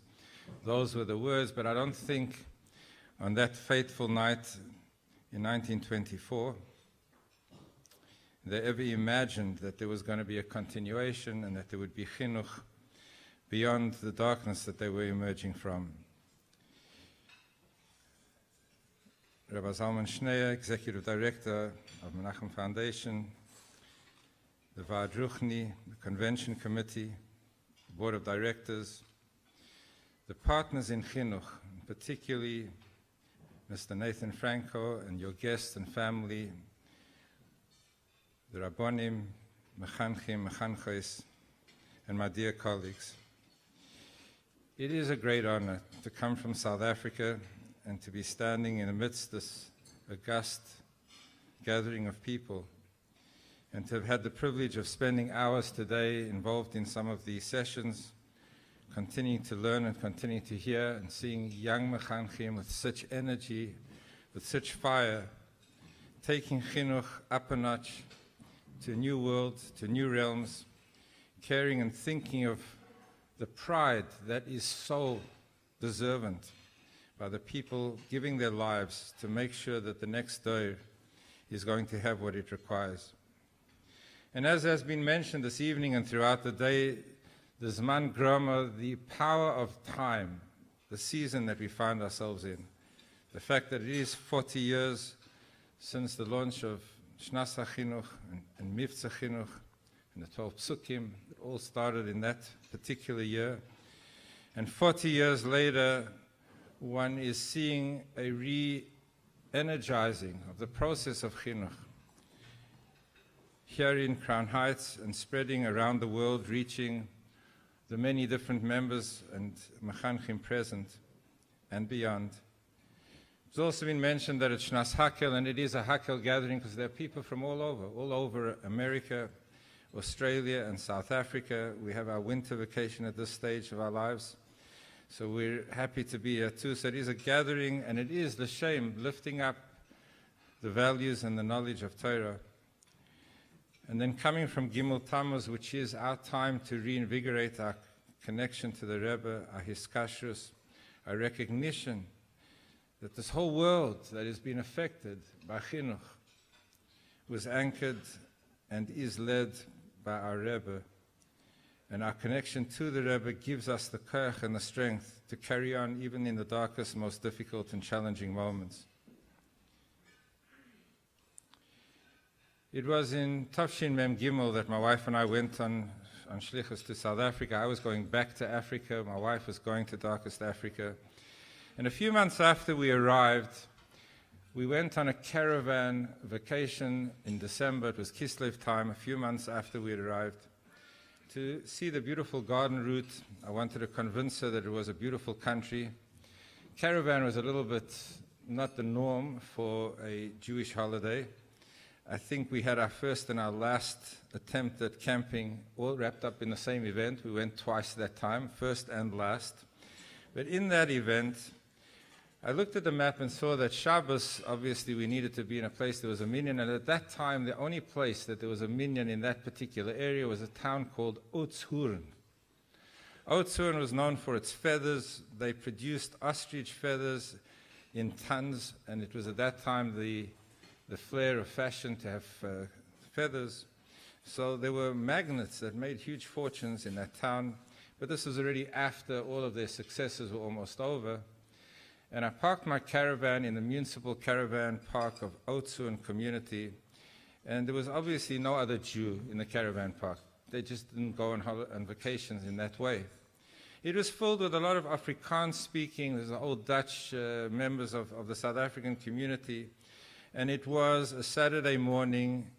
It was 110 degrees in the shade. And everyone was playing outside. Obviously, the kids in their shorts. They were absolutely sweltering in the sun. And I opened the caravan door, dressed in my kapota, and to boot the talus on top of it. And everybody stared up in absolute dismay. They couldn't believe what was emerging from this caravan in the municipal caravan park of Otzhuren.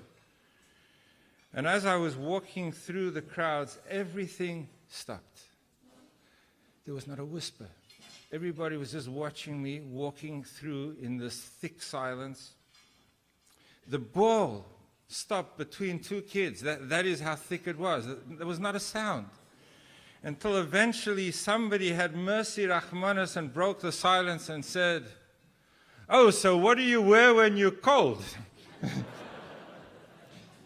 And I walked on to shul, and I was thinking to myself, this was not just a comment made by somebody making light. This was an existential question. This was one of my first questions I had to confront in the first months of Shlichus in South Africa. Here was somebody asking me, what do you wear when you're cold? And maybe the question to me was, what am I going to look like if chas v'sholom we lose the warmth, the chayas, the power, the energy, the fervor, the connection? If chas v'sholom we going to lose the fire in our souls, what are we going to look like?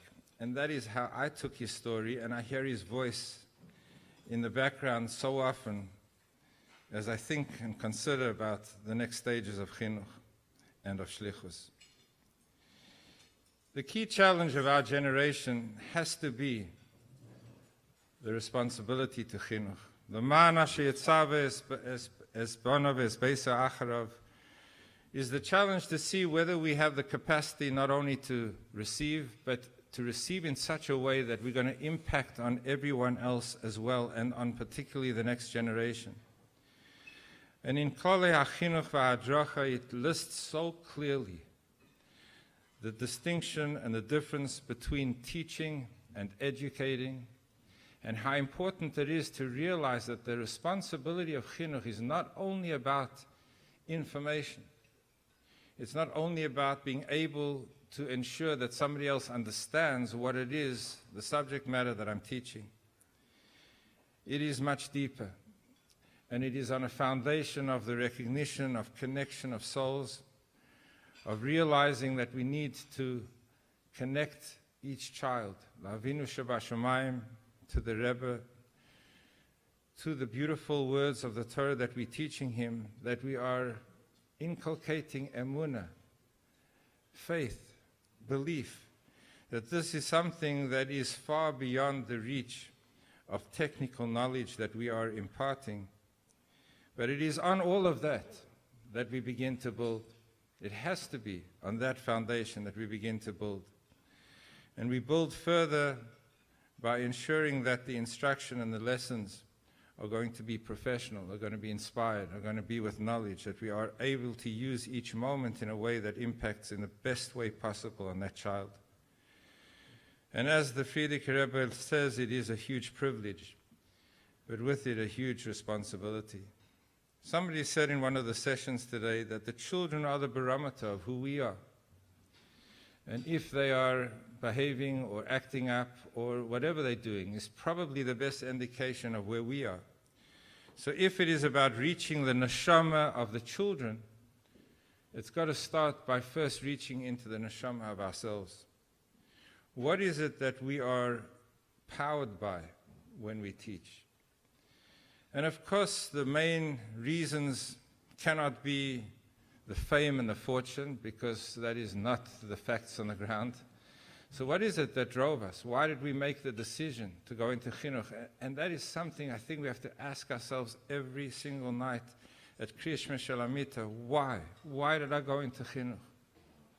And if we can be plugged into the real reasons why it is we went into Chinuch, that we saw this as a shlichus. We saw this as a shlichus of the most paramount importance, that this is how I connect myself to the Rebbe, that I fulfill the responsibilities of Chinuch is something la'elu la'ela, and that is the driving force as to why I wake up in the morning to go into a classroom.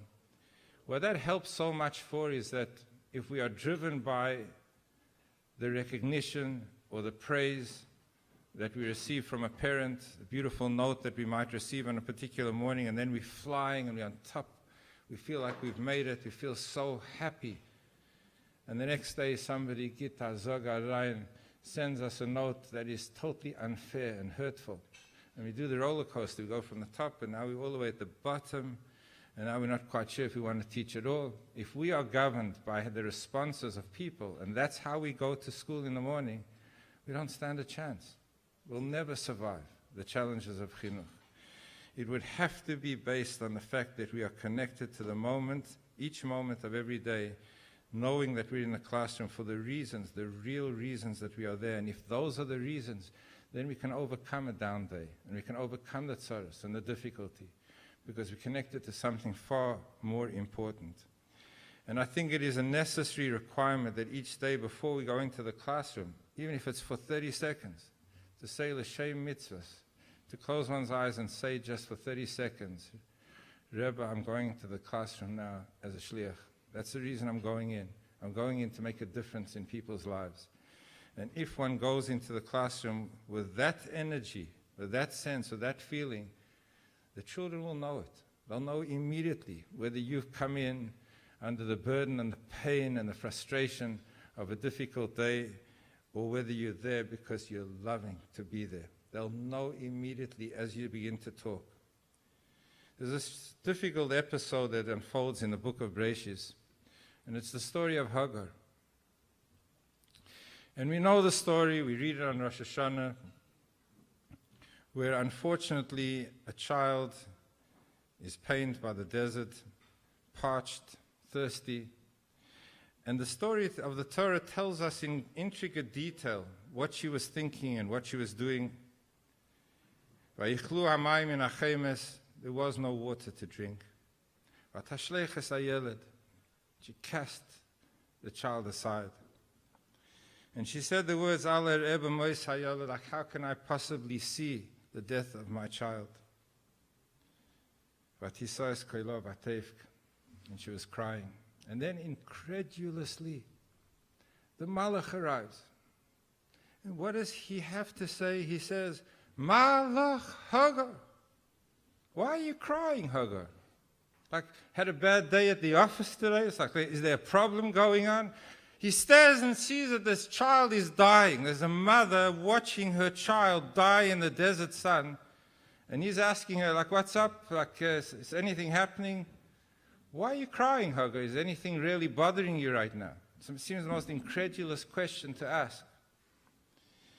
But maybe if we take the question more literally, what the Malach was saying to Hagar was, Malach Hagar, what's with you, Hagar? Look what's happening around you. Malach Hagar, how come you are responding in the way you are? Kumi, Seyes Hayalet, Yelet. Lift yourself up. Raise up with the child. Hachzik yes yadeich boy. This is a time to give strength and a time to give power. This is not a time for despondency and a time to recognize the pain of the moment in a way that you, chas v'shalom, give up. Is that the role of a mother at such a time? What he was asking is, how could you be crying at such a moment when you ought to be saving the life of a child? And we know the rest of the story. Suddenly, Vayifakach Elokim es einah, the Eivishter opens up her eyes at all that it took. And suddenly she sees there was water to drink from. And perhaps the story is telling us about the critical moment between despair and acting on what it is that is confronting us. It is in a sense easy to say, I give up. It's painful. I cry. I don't want to see what's going on. And there are so many people that are looking at the challenges of our generation, our children, and they're saying, what can we do? And then there are some people in this world, such as yourselves and Kate Yirbu, who have said this is not a time for despondency and for crying. This is a time to rise and to lift up that child. Lift up every child in my classroom. Recognize the power that can be given to this moment to produce change rather than to succumb to it.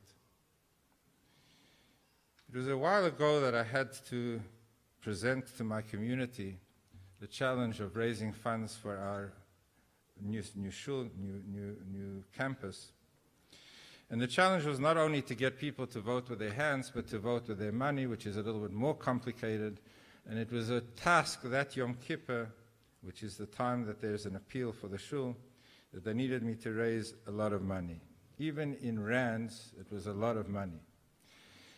And I was thinking about the words to find what it is am I going to share that is going to explain how important it is to respond. And Ishtagadach, just a few weeks before the Yontif season, a friend of mine called me on a Friday and he said, my wife's just been involved in a terrible car accident. She's been taken to a particular hospital. The children are being airlifted to the Mill Park Emergency Hospital by helicopter. Could I be there, because he can't be in two places, to meet the children? So I jumped in the car, I was there, and I noticed what happens in an emergency room. children off off the helicopter, rushing, running, blood, sweat, tears. There was pandemonium, screaming, shouting, running. And a week later, I happened to visit somebody from my community who was in the hospice. And the hospice was another medical facility, which was a completely different experience. I walked into the hospice, there was classical music playing, plush carpets, everything was orderly, nobody was shouting, everything was just perfectly right. And I couldn't understand the vast contrast between two medical facilities. What is, I said to the community, the difference between an emergency room and the hospice? What's the nakuda? What's the one detail that makes the complete difference between an emergency room and a hospice? And obviously the difference is whether you believe you can still make a difference. Because if it's a decision that this is to make what's the inevitable as comfortable as possible, so that's one approach to medical facilities. But if you believe that there is hope, that we can make a difference, and at the time in South Africa the issue was that the community was dying and it was not a time in which to build, but a time in which to fold things up.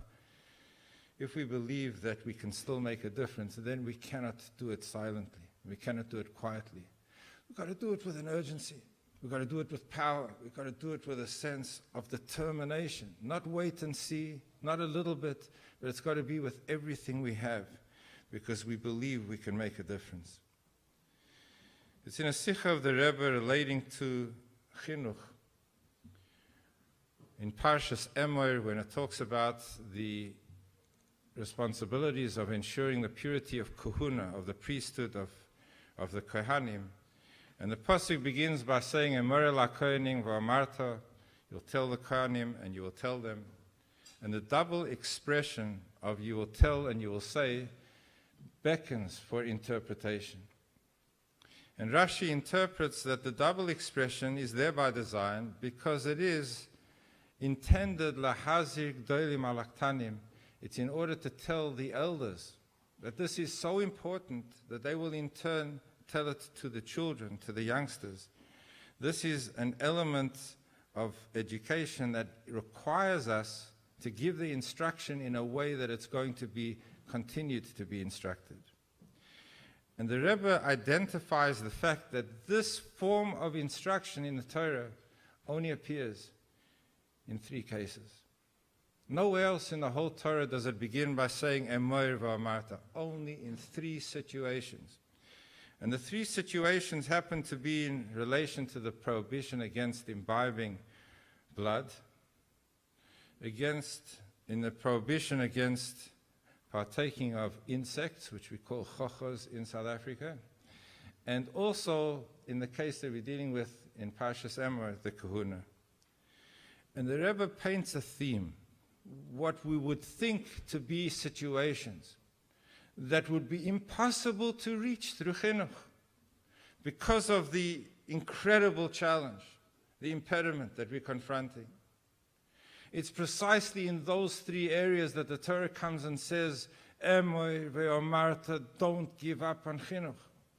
Chinuch that is presented in the proper way is going to reach even those situations that you think are impossible. And the Rebbe quotes from the fact that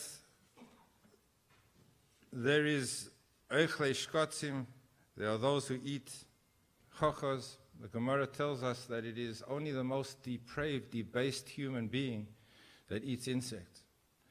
It represents a human being who somehow lost their focus, lost their idea of what it is to be a mensch, to be a human being, and has descended so low that he behaves in a way that a human being would not be expected to behave.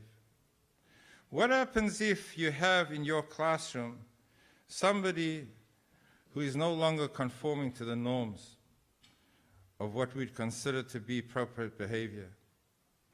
And what happens if we live in an environment, in a society, where those debased activities have gained the mantle of respectability, the world is saying this is okay. And the person who's entering into the fray to confront the problem says, how can I make a difference? It's impossible. I don't have the language. I don't have the means of connecting with somebody who is absolutely so out of the ballpark. How am I going to bring a message to somebody who has lost the plot? And Chas v'Shalom, the child, is written off in our minds. So the Rebbe says that in that case, Emoir ve'amarta, don't think for a moment that chinuch that is given from our etzem, from our heart and from our neshama, with all of our being, is not going to affect even that child, even that human being. Don't surrender the ideal. There is no person that is too far gone. We can't chas v'shalom write off anybody. And when we extend ourselves with love and with devotion, then even the insect eater can be rehabilitated. And the second area in which we are told the words Emoir ve'amarta relates to the drinking of blood. And the Midrash tells us that that was the rage of the day. I mean, it's a little bit hard to identify with. Can't exactly work out how they did this. But that was the drug. When people wanted to get a high, they drank blood. Like today, a person would drink Coca-Cola, whatever it is that gives him a high. That was the rage of the day. Everybody was doing it. If you wanted to have a quick fix, drink blood. So it represented a society that had become so passionately habituated to that which was inappropriate that everybody again says, can't reverse it.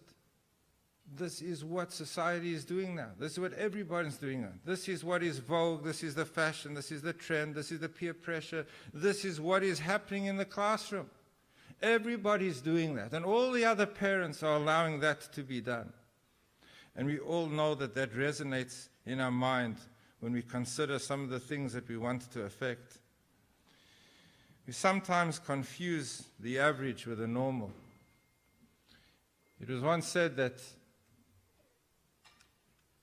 what's the average amount of hands that a person has in the world? So we'd love to say 2, but unfortunately the scientific number is somewhere less than that because some people don't have hands. It's probably 1.99 something. That's the average. But if you ask a person, what's the normal situation when it comes to human hands? The answer's got to be 2. We can never confuse what is average for normal.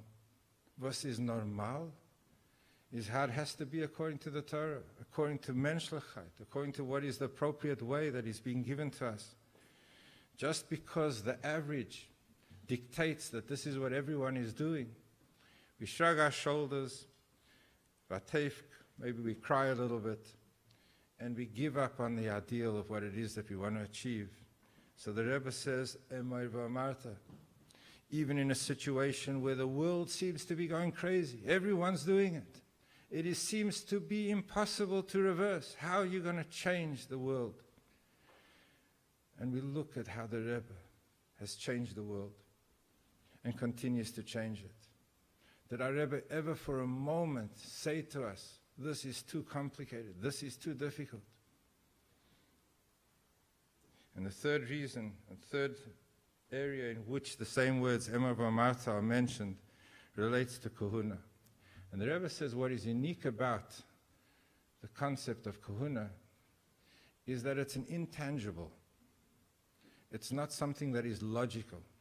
You can't actually see what it is that you're identifying as important. And you're talking to people about luftike inyanim, things up there, things out there that don't seem to have something mamoshesdik that you can explain because they can understand what it is that you're saying is important. When it comes to the concepts of kahuna, tuma, tara, why?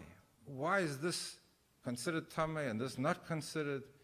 Only because there is a dimension of this world that is ruchni. And the Eibush has dictated that this is the appropriate behavior. So we say to ourselves, it's fine to educate in things that we can explain, that we can show, we can demonstrate. But what about talking about worlds that nobody's ever been back from to explain what it looks like? We're talking about Olam Haba, and we're talking about Ruchnius, and we're talking about Emunah, and things that we cannot express in a tangible way. So we start diminishing. We're saying this doesn't really apply to this class. This can't really apply to this school. Somehow today in this world, we've got to go for a little bit less. We can't go for broke. With the ganze smetana. We've got to just somehow lower the goals so that we are able to make it relevant to our children. And the Emor Marta comes and says, no, hold on to the values.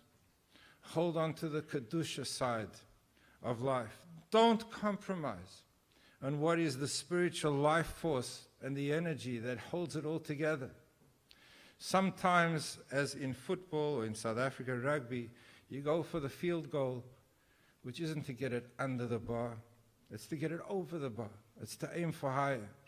It's to aspire to something that is beyond, and that is our responsibility. There were moments when I was more directly involved in the chinuch of the children at Torah Academy in Johannesburg that remain with me forever. One moment was a particular class that I ended the year, which is in December, in Kislev, and I didn't end it in a good place. We'd been at loggerheads. I felt that somehow I'd lost them. They weren't happy with me, I wasn't happy with them, and that's how the year ended. And I was quite devastated that we somehow ended on a note that was punitive and that was negative, and that... So this was bothering me for a few days after school closed, and eventually I just had to do something. I called one of them. And I said, is this whatever it was? Yossi, is that you? And there was a deadly silence on the other side, because the last guy he wanted to hear from a week into his holiday was that guy Chazdan. There was no way that he wanted to hear that voice. And on the pretext of wanting to find a place for Shabbaton the following year, I said, I'm looking at places for next year. I'm going into the mountains for 3-4 days. Maybe you can get the guys to come and we'll go backpacking for 4 days in the Drakensberg, which is beautiful. There was again silence. I said, don't rush. I'll call you tomorrow. You'll tell me if you're coming. And the next week, we spent 4 days in the Drakensberg. We hiked up the amphitheater, which is full backpacks, tents, and we went up the chain ladders, 100 chain ladders, the rungs of the chain ladder. We pitched tents on top of the escarpment. And the next morning at 4 o'clock, I woke them up, and we sat on the edge of the cliffs over which falls the Tugela Falls, the second biggest falls in the world, second highest falls in the world. And as the sun was rising, I said to the guys, sometimes the sun rises just for one day. Sometimes the sun can rise for a lifetime. And then we carried on, and we had a good time. And 4 years later, when this child was talking about his 12 years of schooling, he was honest. He said, I don't know if I'll remember much from 12 years of schooling. There's lots of things I will remember, I won't remember. But the one moment that was my moment at school was the moment that the sun rose not just for one day, it rose for a lifetime. It was a morning that relationships were put back into place, connections were rekindled. And somehow, even in the most despairing situations, with innovation and creativity and commitment, they're waiting. Our students are waiting for us to do the gesture, to begin the process of healing and bringing it all together. It is in the Hayom Yom of Chav Beis Teves that the Rebbe Rashab tells us, and when we talk about parents and we're talking about teachers or we talk about students and children, we know they are intertwined. Vanecho and Talmidecho, Elo Talmidim, we know that they're intertwined. The Rebbe Rashab says that in the same way as we spend half an hour, or we spend time putting on tefillin every single morning, in the same way we should take half an hour each day to to think about the chinuch of our children, which probably means our Talmidim too. And the Rebbe asks, why is it that the Rebbe Rashab chose the mitzvah specifically of tefillin? There are other mitzvahs we do every day. We give tzedakah every day, we daven every day. Why did he say that in the same way as you put on tefillin every day, that is how you think about the education of your children every day for half an hour? And the Rebbe explains that with the mitzvah of tefillin, there's something unique. We have the syncing, not I-N-K, the other sync. We're bringing together of our minds and our hearts and our actions. There's a complete bringing together of what we're thinking, what we're feeling, and what we're doing. That is what's unique to the mitzvah of tefillin. We bring it all together. It's a focus moment of knowing that it all matters. How we think, how we feel, and how we do. And the Rebbe explains that the reason why the Rebbe Rashab said specifically when we think of chinuch, it's tefillin, because when we come to chinuch, it has to be the way we think, it has to be the way we feel, and the way we act. If we're acting there, and we're thinking there, and we're not feeling at all, the kids know it right away. If we really want to impact on our children, it's got to be completely brought together of heart, of mind, and of action. I started by talking about my father because Reb David brought me onto the subject. The day that I went off to yeshiva, I arrived the next morning in Kfar Chabad. I was 16 years old. I was in the yeshiva on a Sunday morning. It was Motzei Shabbos flight.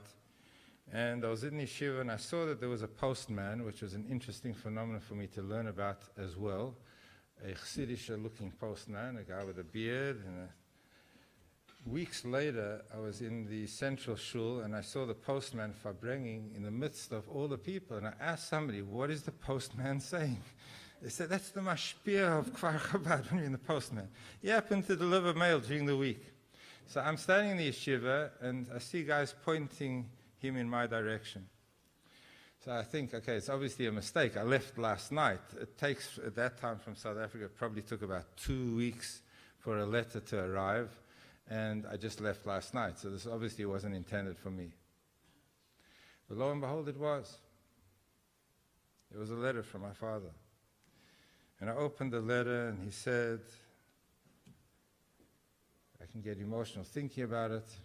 You've just arrived in yeshiva. You're probably feeling, and he described how I was feeling.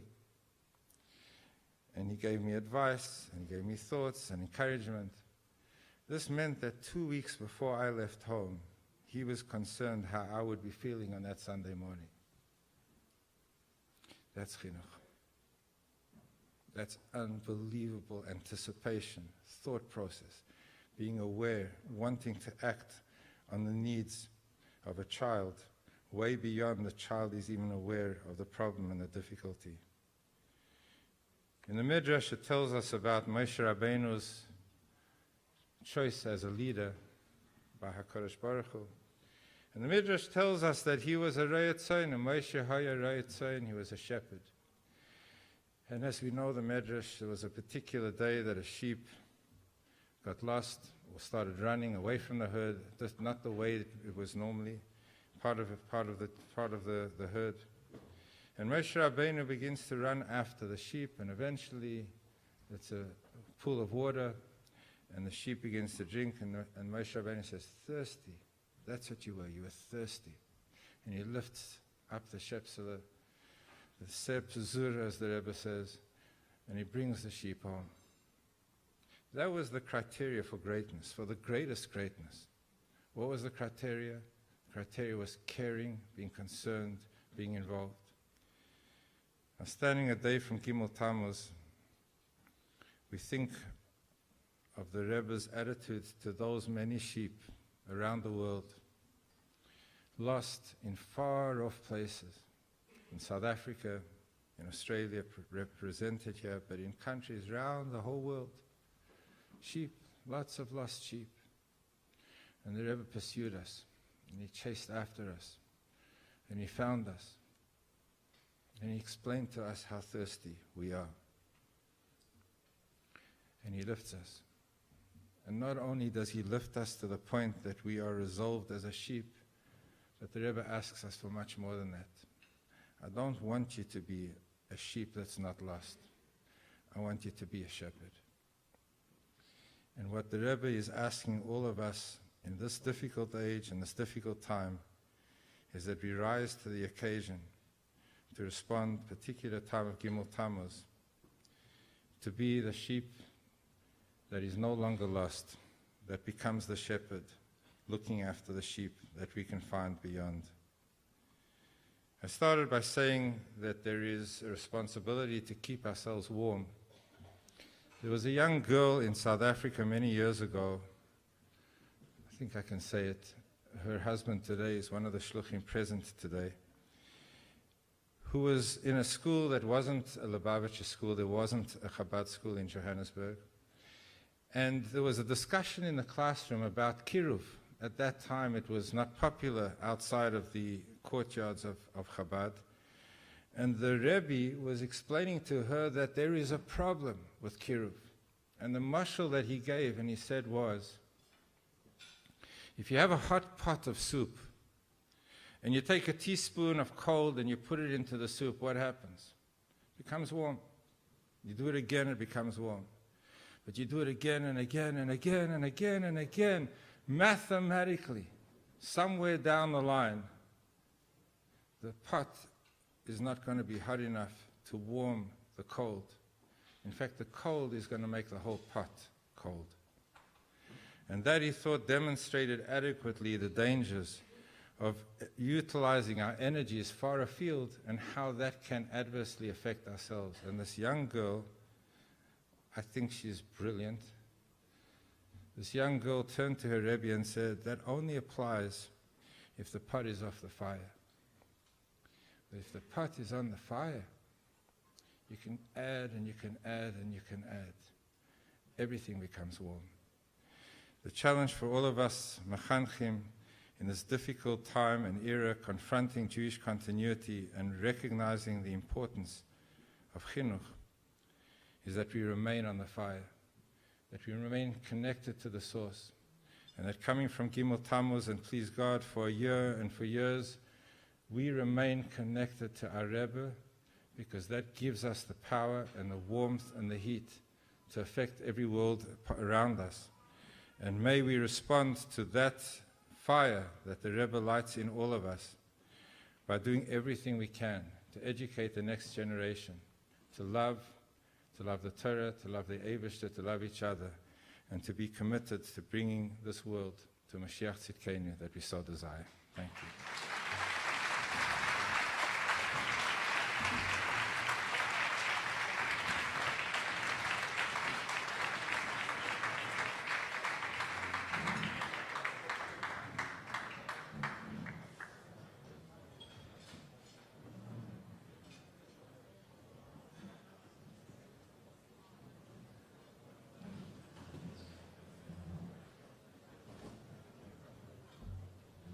Dessert and benching.